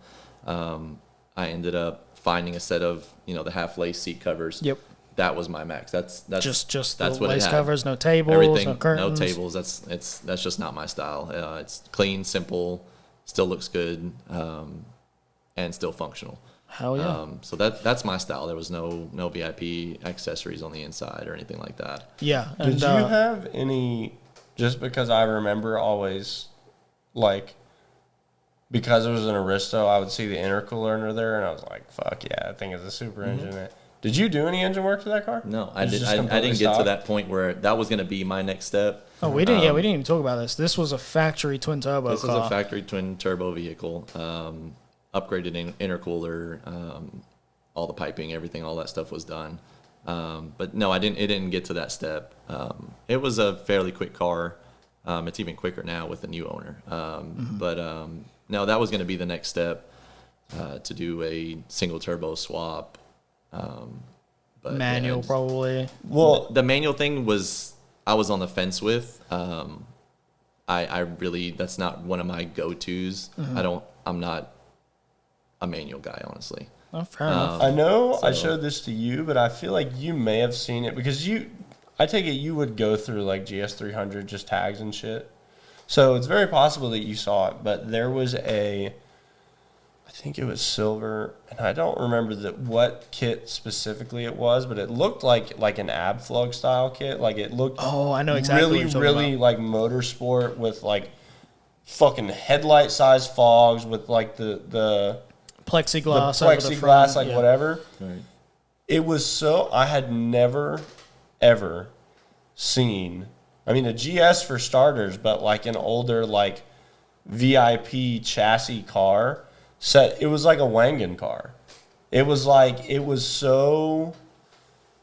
so fucking cool. And there was this post that you'd sent it to me. It was a post of this car. Like, it was a couple of pictures of it, and then they had videos of it. Here, hold on. I want to show it to you because They- either you've seen it, but if you haven't, I want to show it to But you. yeah, they did like a highway pull in it, and this thing was just like, I think it was built in whatever time it was from, like probably the early 2000s. Yeah. Like, it was built then, and it's just been the same since. This thing was like insanely fucking fast and like well composed too, and it just looked like a really cool. So this is GT it car. right here. You can swipe. Oh, through yeah. this, but- have you seen that, dude? Yeah, I'm gonna have to get you to That send thing that is so I can throw it on absolutely the screen. like. Ever since I saw that, now I'm like, fuck. I want to set up a big body like that. Like that is so cool. To see that's VIP GT to me. I think a lot of people associate GT with it like it has to be absolutely wild styling. I think that it can be like clean, more motorsport styling. With personally, like, I wouldn't even say that's VIP. I don't No? even think they had a VIP thought in their mind. I think You're probably right. I think their homies were out on the fucking Wang and Wongan. I don't know, but I think their fucking homies were out there and they're like, well, I got this GS. They're like, dude, it has a fucking 2J twin turbo, and they're like, yeah, you right. And then you Make it just, you know fast what I as mean? fuck, yeah. Like I just thought. In the amount of time that I've been like into this shit, I've never seen a car like that until I had seen that. yeah, it's a dope car. I'll throw the pictures up on the screen while we're looking at it, but it's pretty sick. But yeah, now you ended up selling the Aristo, so you got out of that chassis. You luckily sold it to a friend, so it's still kind of around. You still get to see it. Yeah, my wife's best friend owns it, and she's taking really good care of it. Kind of put her own style into it. Yeah, But no, it's I definitely love. in good hands. I love still seeing the car. Like, Oh yeah, it's nice to be able to see it around. once. That's what people are like. Do you miss it? Yeah, I miss it. I see it every single week. Yeah, and what are you in now? What did you transfer over into? That's special. I'm in just my daily driver at the moment. 2016 GS 350 F Sport. Which is my favorite generation, like newer Lexus. I was gonna say GS, but it's not. It like out of all of the newer Lexus models, this is my favorite shape. I think the proportions are right. It looks super sporty. It's a good looking car. Yeah, it's definitely a good looking car. It definitely had no plans to really do much to it. Obviously, we all modify pretty much everything we own. Can't It's a leave it alone. disease. Yeah, it's just now got some wheels on it. Put Ordens on it. Pretty classic wheel. I mean, it looks good on it. It's on coilovers. Yeah, it's on BC Extreme Lows. Which, when you imagine a daily, you probably think this thing's sitting up a little bit higher. No, it's still decently low. It's fitted. You know, I want to say that it's got that like. It has the fender to lip look, but it tucks to make sure you don't ever hit your fenders. Yeah. But Yeah, that's pretty much how it sits, and I drive the thing 130 miles a day, 5 days a week to work. So it is such a good looking daily. Like I would love to have the same exact setup as a daily. It's a good looking car. And but I mean, my plan is to build another vehicle, obviously a VIP chassis, but I want it to give me that. I don't want to just hop into anything. yeah. I don't want to just get on Marketplace, find another GS or whatever I find, and just build it. So- No, that leads me. He's probably about to Yeah, I ask, was but gonna- I'll no, just ask, you ask. what is the next? What would be the next ideal? I said I want it to be something that gives me that same feeling that the Aristo had. But and I was in a way kind of like a lot of guys that were leaning towards the JZX 100 chassis. But we all know how out of control that's gotten. Yeah. I mean, I should have expected it, but Yeah. it just became like, as soon as it was like, hey, these are legal, everyone's like, is that credit card TikTok? Once- It's like, where'd you get that? Give me that. Once it hits the JZX 110, the one that looks like the Corolla. I'm all for that one too. Dude, Yep. that's going to be the fucking sweet spot because nobody's going to want that because it looks so much And there's like a couple Corolla. actually. There was one at Simply Clean, the same Simply Clean you probably saw my Aristo at. Yeah. It's called the Verosa. I love those Those things. things are so cool. they're also a hideous car. Yeah. Yeah. They look It's like the a same thing. G35 that's really struggling to keep it together. It's the same thing where it's like, objectively, tell me why this car is beautiful, and you can't, other than saying that it's just fucking weird. No, and Verosas, that's cool. Verosas are so cool to me because they are so unbelievably under the radar. Like, I would literally say 2 out of 3 people that are into cars would have no fucking idea what a Verosa Well, and is. it's one of those cars that even if you're not into cars, you could easily pinpoint that on the street. Like, I imagine, you know how like Those got 2 giant holes in the front end. What do you have got? you know how like kids are like completely unfiltered in some of the shit that they say. Yeah. Like, I feel like if a 5-year-old kid saw that on the street, like he would literally say, "Mommy, why is that car so ugly?" Yeah, exactly. Like, that's 100% like something that makes it cool in a to really me. weird way. That was kind of what like the first. I'll be 100% honest. The first time I saw one of those, I'm like, that's a weird fucking front bumper for a G. What? I've never seen that before. But that's what makes it underrated or under the radar. Yeah, Because it's but like, that's what I'm saying is it's like it was set. It took me like a good 2-3 times seeing it until getting to the hashtag. Wait, what the fuck is a Verosa? And then I started looking up. I was like, oh shit, this thing's pretty cool. Is it factory 1J or 2J? It's a 1J It's car. a 1J. Yeah, that's what I thought. So yeah, I mean, you see it and you're like, oh, that thing's strange they're looking, and then super cool looking. you hear it and you're like, holy fuck, that's cool. I want that. And But so yeah, I'd definitely between go that Verosa. and some part of me actually would want to see you get into like a 110, just to see where you never know. Because I think that honestly, I think if anybody could do one of those really cool, it would be you. Like they're so. That has always been the weirdest like little thing between like that and a Corolla. It's just like, okay, take the Corolla Econo box and make it as aggressive as you possibly can. And that's a JZX 110. Yeah. Yeah. I mean, they're built on the IS300 chassis, so Yeah. it's essentially the same car. What about what other chassis are you kind of interested in or looking? At the moment, my path is headed probably towards a Crown Majesta, slightly different than the model. Funny you said. Do you have one for sale, don't you? I do. Yeah, you're interested? I want a Crown Athlete. We all want to. Yeah, we all do. I don't think there's any like if you guys listening or watching have not ever seen a Crown Athlete, just go search one, and you cannot tell me you don't want it. I need to look and see. Do you know off the top of your head what the first year for the Athlete was? No, I don't. Because I feel like, well, what did you? It's 98, right? That's coming up fast. That they'll be Probably. available. So That's the one that looks it the was most probably like probably like mid 2000s. But I'll just bide my time, and I'll never talk about it, and I'll never let you talk about it on the YouTube. And I'll just be able to slide right in one of those bad boys once they're I legal. feel like those may actually be one of those cars that when it becomes legal, like pops off like the Chaser did. Oh, I mean, 100%. Because it's a Look at really it. good looking Yeah, car. look at it. It's like an LS400, but it looks better. Like it looks more sporty. Yeah. So yeah, it would be interesting to see what happens with I have those. a buddy that has a newer Crown. Oh yeah. Yeah, won't name his name just for legal purposes. Oh, I think. But Is this person on Instagram? they are. Yeah, Okay. they do live on the East Coast. It's on the. Okay, pretty- so then it it's is- not the person I thought it was. Yeah. But okay, Majesta, you say the generation that I have, you're interested in the one after that? Is that what you're kind of looking at? Yeah, it has that like The Cadillac looking one? Cadillac kind of look, Okay. thin tail lights, stuff like that. That's kind of what I'm leaning towards. I mean, that's definitely an underrated chassis. Yeah. And you can still actually afford one of those right now. You can. 'Cause- I haven't bought one and put it on TikTok. I was yet. gonna say, well, I remember there was one night where somebody sent it to me on Instagram, and this is that we didn't live together at this point, but somebody sent it to me, and it was basically this was like a year ago. They were selling it for the same amount that they sold my Majesta when I bought it, like 2017 or whatever the fuck it was, and I was like, Liam.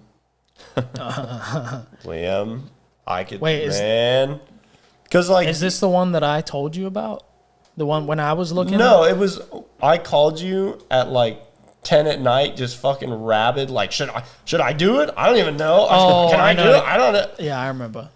I think that's how it was when you sent me that Crown Yeah, Majestic. I was gonna say because We were in Atlanta and I found one of that generation in it was what Florida. I is think it? One was. are they 171? Is that what those Mm-hmm.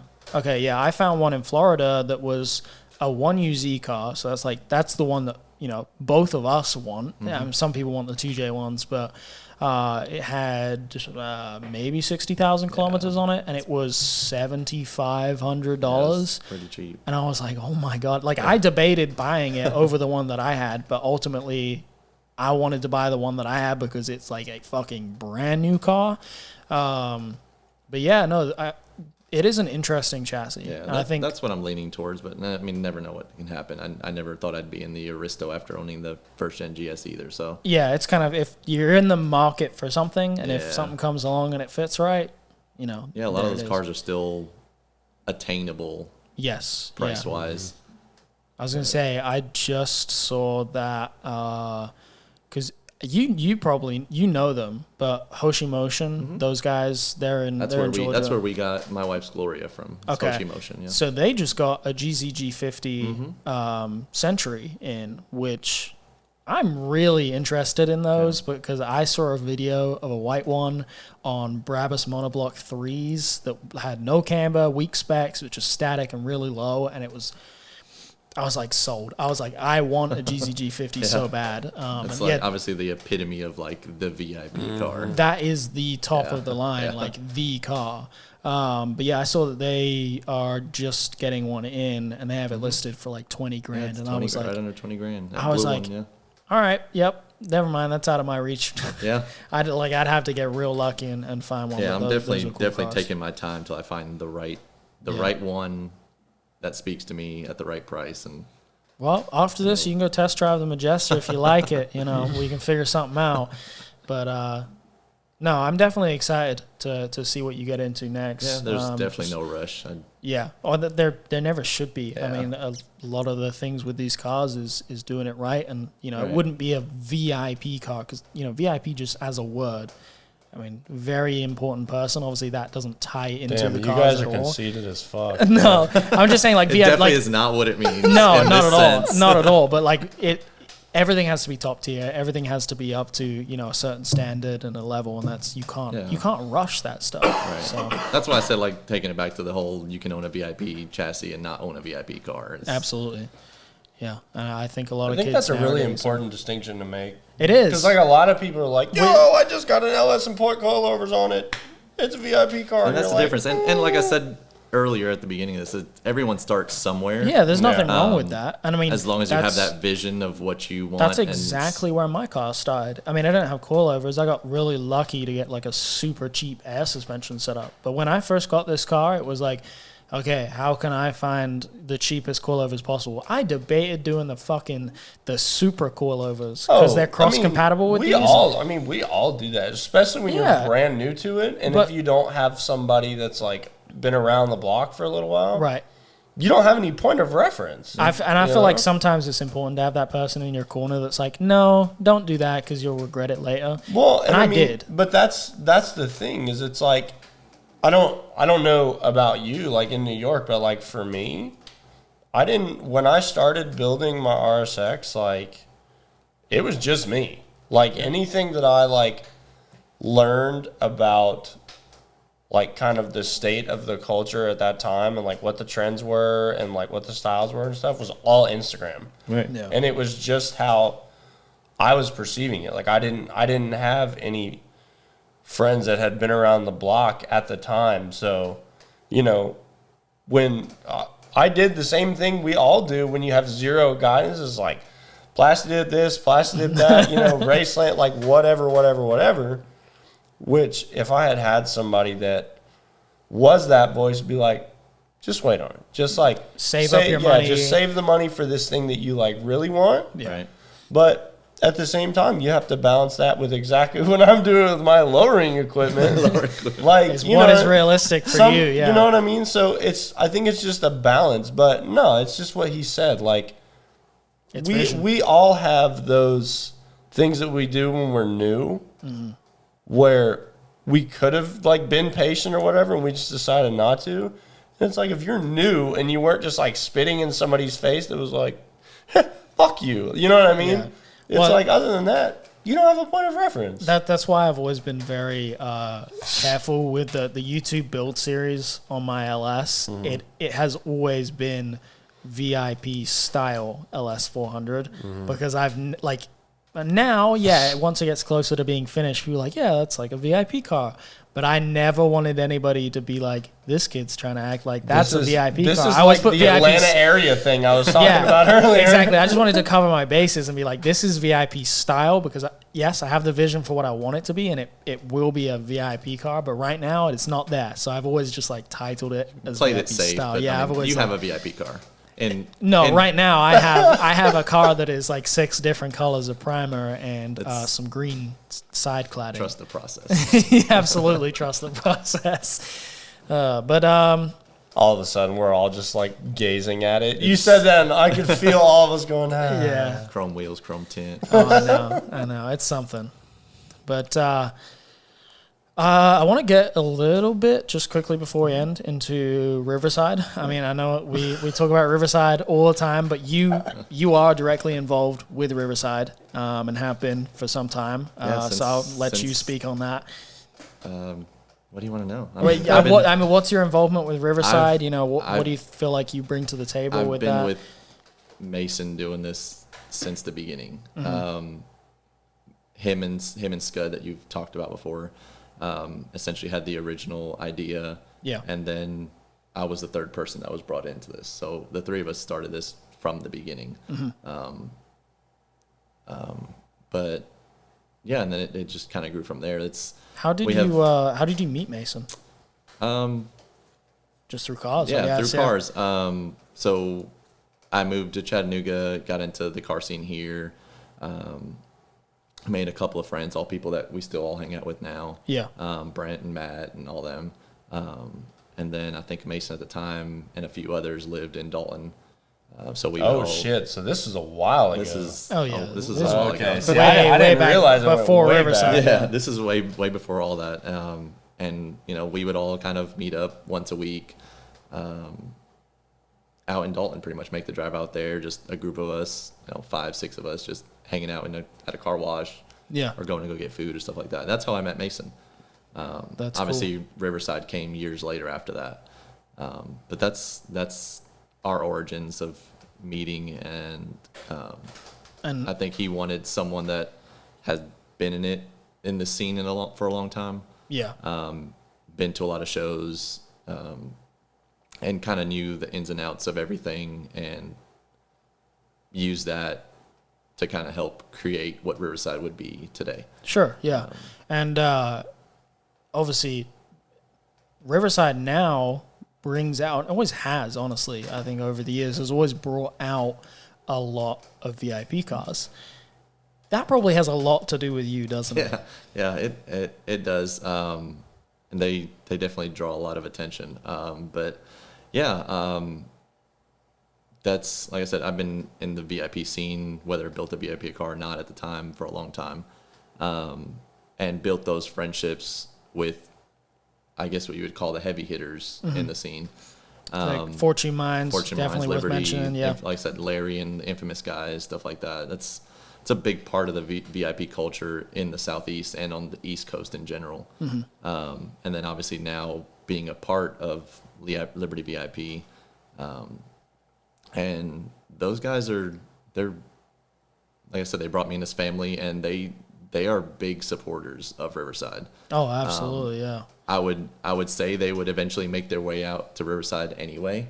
Yeah, they would just hear about it and see stuff, and a lot of people are still hearing about Riverside to this day. Yeah. But yeah, they definitely come in big part to support me, as one of their club members and stuff like that. No, that's awesome, and it's actually interesting too, because obviously I found Riverside on my own through stuff, but what drew me to Riverside the very, very first year that I missed out on was seeing a picture of Scotty's car, Scotty's Y33, and I was like, man, I've always wanted to see that car, and then I just saw the pavilion, I was like, that looks really cool. Next year I went, and I would see VIP cars, and I was like, okay, this is really sick. Like, I've been obsessed with VIP cards, but up until now, there's not been an event that I've gone to where I've actually seen them.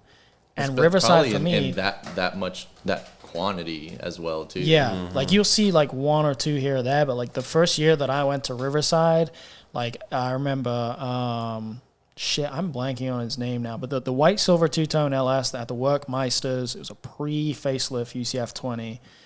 I am blanking on the name. I'm pretty sure it completely. started with a D. I met that guy. He was a super nice guy, but he literally dropped off the face of the earth. Yeah, he's like big into drifting stuff now, but he had that car at the time, which I loved. And then I remember just seeing, I don't remember when was the first time Nax brought the Y32 to Riverside? That wasn't until a few years later, I want to say. Yeah, they've been coming for probably like 3 years or so now. Yeah. Because I remember seeing that. Well, I saw that car at Simply Clean, but like seeing it at Riverside with Luxury Abstract having a booth there and everything. Oh yeah, sick. Yeah, he actually. So sick. Funny story. He came out. I invited him out, and he wasn't really sure about logistics and all that stuff. Mm-hmm. He's a very busy man. You talking about Nax? No, Augie. Augie from Luxury Abstract. Luxury Abstract. Yeah, he actually took a bus all the way down to Riverside. This year? No. Back then? When he had his booth. What? Yeah, all his stuff was shipped to me, to my house, the wheels, everything for display. And he took what he calls the China bus from New York. Literally a China bus full of Chinese people. Just all the way down to Chattanooga. No shit. Yeah. Okay, that's cool. Yeah, it was pretty cool. Yeah, I got a chance to meet him and chat with him for a second at Riverside this year, which was awesome to just kind of pick his brain and talk about his. I want to have him on here at some point because I feel like he's got a lot of stuff that we could talk about. He's a funny guy. His car back in the day, his F50. Oh my God, most like ridiculous. The Bentley front end. Yeah, crazy. I mentioned it on here too. It's wild, but yeah, that's the OG days. Yeah, Riverside now this year, obviously they did something different, and we've mentioned the Simply Clean Expo. You guys actually had Liberty VIP and Fortune Mines over in Finley Stadium. Yeah. How did that go over for you guys? Because obviously I didn't get to go see it because I was super tied down and busy, and I'm upset that I didn't get to see it, but I did catch up with all of the guys and hang out with them afterwards. Right. Yeah, it went great. I was kind of the same way with the actual pavilion side of the things. I didn't even really get to see anything over there either. Just kind of running around. But yeah, it went great. Everything went smooth. Nax and the guys are always like they're just helpful with everything. So I don't even have to do everything myself. They're all down for making sure everything looks as presentable as possible. Just like the vehicles that they bring. They bring the top tier cars, and that's why they have that space over at Finley Stadium for Riverside, is because every year Fortune Mines and Liberty VIP have brought so many ridiculous cars that they need their own section. Yeah, and our original plan was, I think, kind of obviously judging, we never used the space before. Yeah. To fit somewhere between like 10 and 14 cars maybe, and the rest of it kind of overflow into the the road and stuff like that. We actually fit, I think, every single car in that, minus maybe 3 of them. I think there was probably like 25, 30 cars in the stadium. I did not realize that. Yeah, it was. We packed it in there pretty good. But it was a good time to have all the kind of have VIP section essentially. No, and I love that because for me, like, this is stuff that I've been obsessed with for, like I said, the better part of like 8 to 10 years, just doing my own research and deep dives on the internet and stuff. Like, for me to be able to see that stuff like in person and more events like Riverside start to tailor stuff to that, it's fucking awesome. I love being able to showcase that culture and expose it to more people. And that's what I was going to bring up next, is that kind of like exposure, younger generation, like helping seeing the scene grow. Right, it gives people something to aspire to. When you see a big group or a collective of cars that are all just on a ridiculous standard, you're like, damn, yeah, I kind of would like to build something up to that level someday. And they're all great guys. They are, yeah, they're all super down to earth. Yeah. And I'm glad I got to catch up with them after the event. It was funny. I pulled out in the Majesta after packing everything up, and they were all lined up in the street, ready to go shoot somewhere. And I was like, oh my God, perfect timing. I like pulled up and said what's up to Nax and spoke to a couple of guys. And yeah, they went across the street and shot. And I was just thankful that I got to even do that because I didn't get to see any of the cars besides that time. So that was cool for sure. They're good people, very welcoming, and definitely want to help the VIP scene grow. I love that. But yeah, this has been cool. Riverside is definitely something that's. I appreciate you guys having me. No, absolutely. Thank you for coming on and talking about this stuff, and I'm glad that we could do an episode. Thanks for sitting in our sauna of a fucking podcast. I'm good. Yeah, I don't know how you're not sweating in your hoodie right now, but yeah, it was cool to do an episode on VIP culture. It's definitely been something that everybody's been on my case about. They're like, do an episode just talking about VIP stuff, and I'm like, I don't feel like I can. Like, yes, I am You're doing a great job. I'm doing my best, but I never want to be like the person that's like talking on something that authoritative. Yeah, like I tread real lightly around that because, like I said, again, I'm the new kid on the block. Like, my car is just now getting to, like, when it's finished, I'm hoping, it's going to be on that level where it can sit with some of these other cars. But, you know, I never want to be sitting here like, well, this is VIP culture, this is a VIP car, this is not, like, that's not me. That's how it should be anyway. Right. That's how it should be in every kind of aspect of no matter what car you own. Mm-hmm. And that's kind of why I like being a part of that group that I'm in as far as Liberty and Fortune Mines and stuff like that. Because they do bring the best of the best top tier cars, I agree. People would expect them to be a certain way towards you, right? And but no, they're all super down to earth guys. Like, I just don't ever want to be. As it should be helpful. If you have a question, exactly, they're willing to tell you what they've done to vehicles. But no, I mean, there's a level of respect. Imagine that. They don't gatekeep, and they're awesome no people. gatekeeping. Yeah, no correlation whatsoever. Right. That's how it should be. But no, like, for me, there's like a level of respect that comes with. There's been a lot of people that are, you know, around way before my time that have a lot lot of experiences, and that's probably what it has a lot to do with too. Is I never want to speak for anybody. I don't want to speak for the culture because I haven't been around long enough. It's not my place to do that.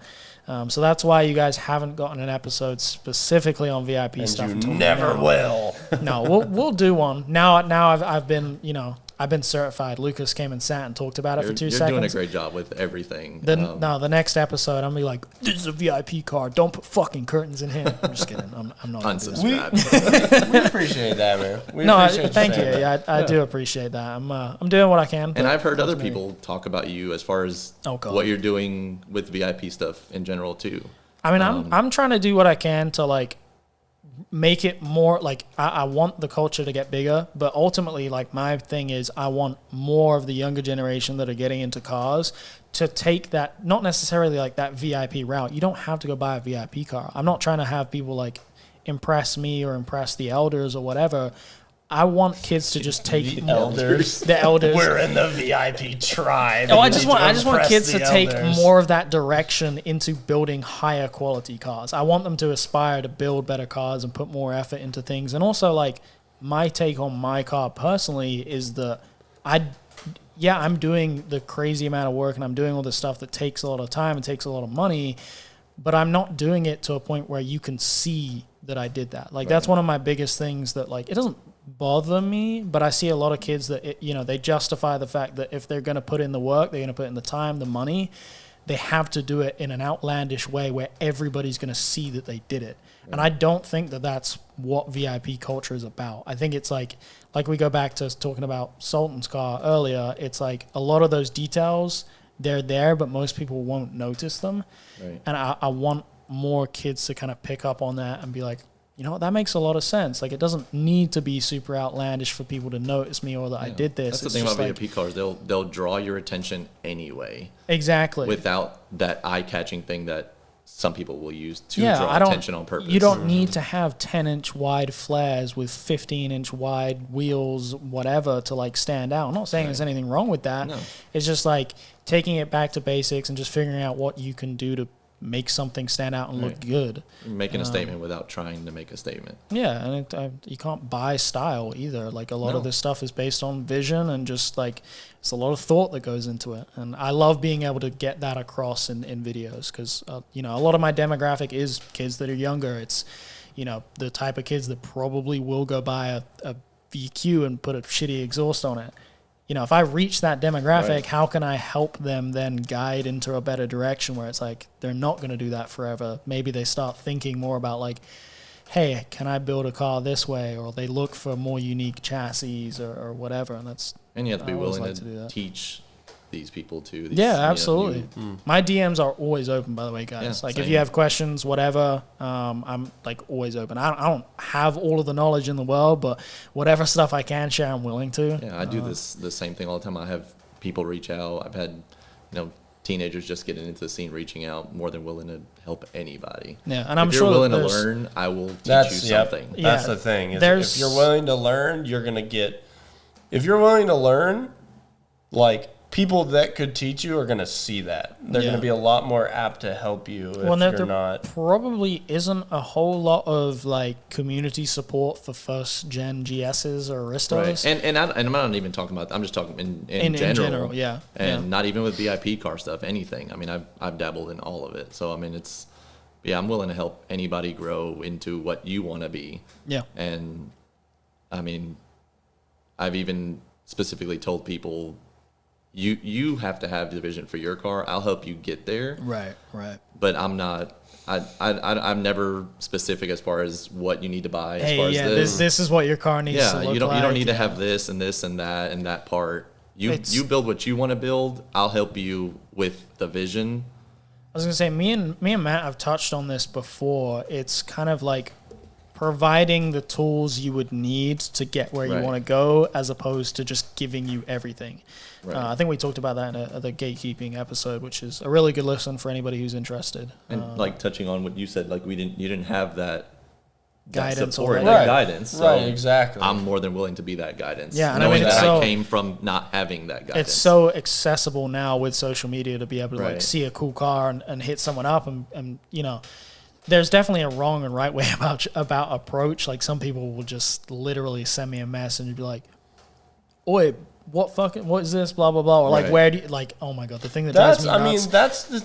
It's always going to be attitude. It's always going to be how you approach it. Because I get a little weird about. I will always get the messages of people, my headlights specifically. They're like, "Yo, send me a link to the headlights." Yeah. I'm like, what do you mean send you a link? The motherfuckers took 1.5 years to build. I had to like CAD design brackets for them. And like, you can't just buy. I can tell you all of the parts that went into making it. And like, I don't have the file for the 3D printer, but I could tell you the whole process. But a link, no. A lot of this stuff is custom. I think a good rule of thumb for anybody listening to this is like, if you're going to ask somebody something, be considerate. Like of them being human. Like legitimately, all you really need to do is be considerate. Because it's like the problem is when people come in not being. It's like, motherfucker, not only do I not know you, I don't owe you anything. Yeah, it's definitely. You know what I mean? There's an so approach. It's like I think when you approach somebody like, hey man, just had a quick question for you. Whatever, this, and this. Yeah. And if they're not a dick, like our boy Lucas, he's going to be like, yeah, man, like what can I help you with? Whatever. Right. If they are a dick, they'll either just like straight up leave you on red or just like give you some snarky ass answer. They're not going to fucking help you either way. So what does it matter? Right. Yeah, I've been lucky not to have anybody really like that. Everybody's usually pretty appreciative. Yeah, so it's just be considerate and your success rate will be infinitely higher. But yeah, never. Don't feel scared to reach out to people and ask questions. Yeah, like that's what I was going to say too. A lot of people feel kind of overwhelmed speaking to somebody's got a nice car. They think that they're like automatically a dick. Or nobody's on a pedestal. Like we're all still people. We're just people. The cars speak for themselves. If somebody has a really nice car, that's dope. But they are still a person. They still work a job. They still have whatever issues going on in their life. Like everybody's still human. So yeah, don't ever be scared to reach out to people just because they have a nice car or maybe they have a large following or whatever. Reach out to people, ask questions, but just be polite, be nice, be respectful, and if somebody doesn't want to answer, that's fine. They don't owe you on them anything. at But the end of the day, if they do, then that's super helpful and you learn new things. So, yeah. And that's ultimately a big part of this podcast, is that we'd like to be able to open up this dialogue to more people and just talk about stuff that, oftentimes may not be a conversation that's easy to have. Some people disagree with stuff, or, especially some of the episodes that we've done on controversial topics like rep wheels and all that stuff. It's like, it's hard to have a conversation, but it comes down to perspectives. If you can open your mind to different perspectives and discuss other people's ideas, you can come to your own conclusions. You can form your own opinions for yourself. It doesn't have to be like, this is right, this is wrong. And we really enjoy doing that with this podcast, whether it's just me and Matt on here or having guests. It's kind of like, that's one of the coolest things about having guests, is it's like, it's a different person's perspective. It's a third perspective. So it's like all of the, with situations like mine and yours and many other people's, whereas like you come into this maybe not having that guidance. I feel like our hope for the podcast is like having some semblance of that guidance, or at least kind of like formulating where you're at on the shit that we talk about, and being able to have like a halfway, I don't want to say educated, that's a little weighty, but like at least a halfway informed conversation with somebody that could ultimately lead them to be like, yeah, cool. I mean, I'm down to like help you with it. You know what I mean? Yeah, no, I think it's cool. And like for kids that are listening that maybe don't know the direction they want to go with a car, or, they can't decide on a chassis or whatever, maybe just some of the things that we talk about can lead them in a direction, or lead them to the thought process that takes them in the right direction. So, yeah, with that being said, I think we're pretty good. I'm starting to get uncomfortable with these chairs. I don't know how you feel, but the seating, it's horrible. I say that at the end of every episode. The chairs are like our biological timers. We're like, we're almost at the 2 hour mark. Yeah. It's time. Yeah, but thank you guys so much for listening or watching. We do really appreciate it. And once again, it's a huge deal if you guys can share this with your friends. Posting it on your Instagram stories goes a long way, honestly. Whether you have 100,000 followers or you just have 200 followers. If it's just 200 followers, that's 200 people that could potentially see this podcast. And even if one of those people hears something and likes it and relates to it, that's awesome. We really just want to get this out to people that actually like it. So yeah, it really means a lot for you guys that do love this and enjoy listening to it, to share it with your friends and your people. We greatly appreciate that. Real quick, Discord homies. Oh yeah, we didn't do a stream. I am so sorry. This is probably like the second week in a row we didn't do a stream. So it maybe will turn into something that's kind of like we'll give you ahead of time. But for me and Liam and just everything we have going on, it's looking like it might be a little bit unrealistic to do it every single week. But if you are in the Discord, via the Discord, we'll keep you updated on that. But I felt like since that the responsibility for that has kind of shifted to me, as we spoke about last episode, I wanted to say a little apology to you guys for that. But yeah, if there is anybody, like we mentioned in this episode, that has a lot of insight or information on VIP culture and they'd like to share, the Discord would be an awesome place for that. The link should be in the description. For some reason, if the link is not working, because they have like an expiration thing on the links where it expires after 7 days, I can't tell you how many times I've changed the settings so that it doesn't expire, and I will still get messages saying it's not working. If it's not working, just message me. I'll send you an actual link. But that's a really good place to share. Like, we've got lists of all of the subcultures of the different things that we're interested in, and there's a VIP section. So if you have a lot of insight on it and you're willing to share, that'd be an awesome place to put that. And not for nothing, the more people that get involved, the more insight you get on any given thing. So it's kind of like really anybody just using it for, like, we're finding old, magazine scans and any kind of pictures, whatever, and just sharing knowledge. It's really, really quite cool. So yeah, links in the description. Go check that out. And huge shout out to Lucas. I was just say for joining. thanks, man. Thanks for having me. You have anything you want to plug? Any kind of social media stuff? I know you don't really care all that much. No, it doesn't. I'm not a follower person. If you do want to follow, I actually just recently changed my name from what I had. I was going to say, because it was JZS147. Yeah, and it was hard to let that go. Yeah. But yeah, it's now at Riverside_Lucas. So that's if you pretty wanna easy follow, to find. If you don't, that's cool too.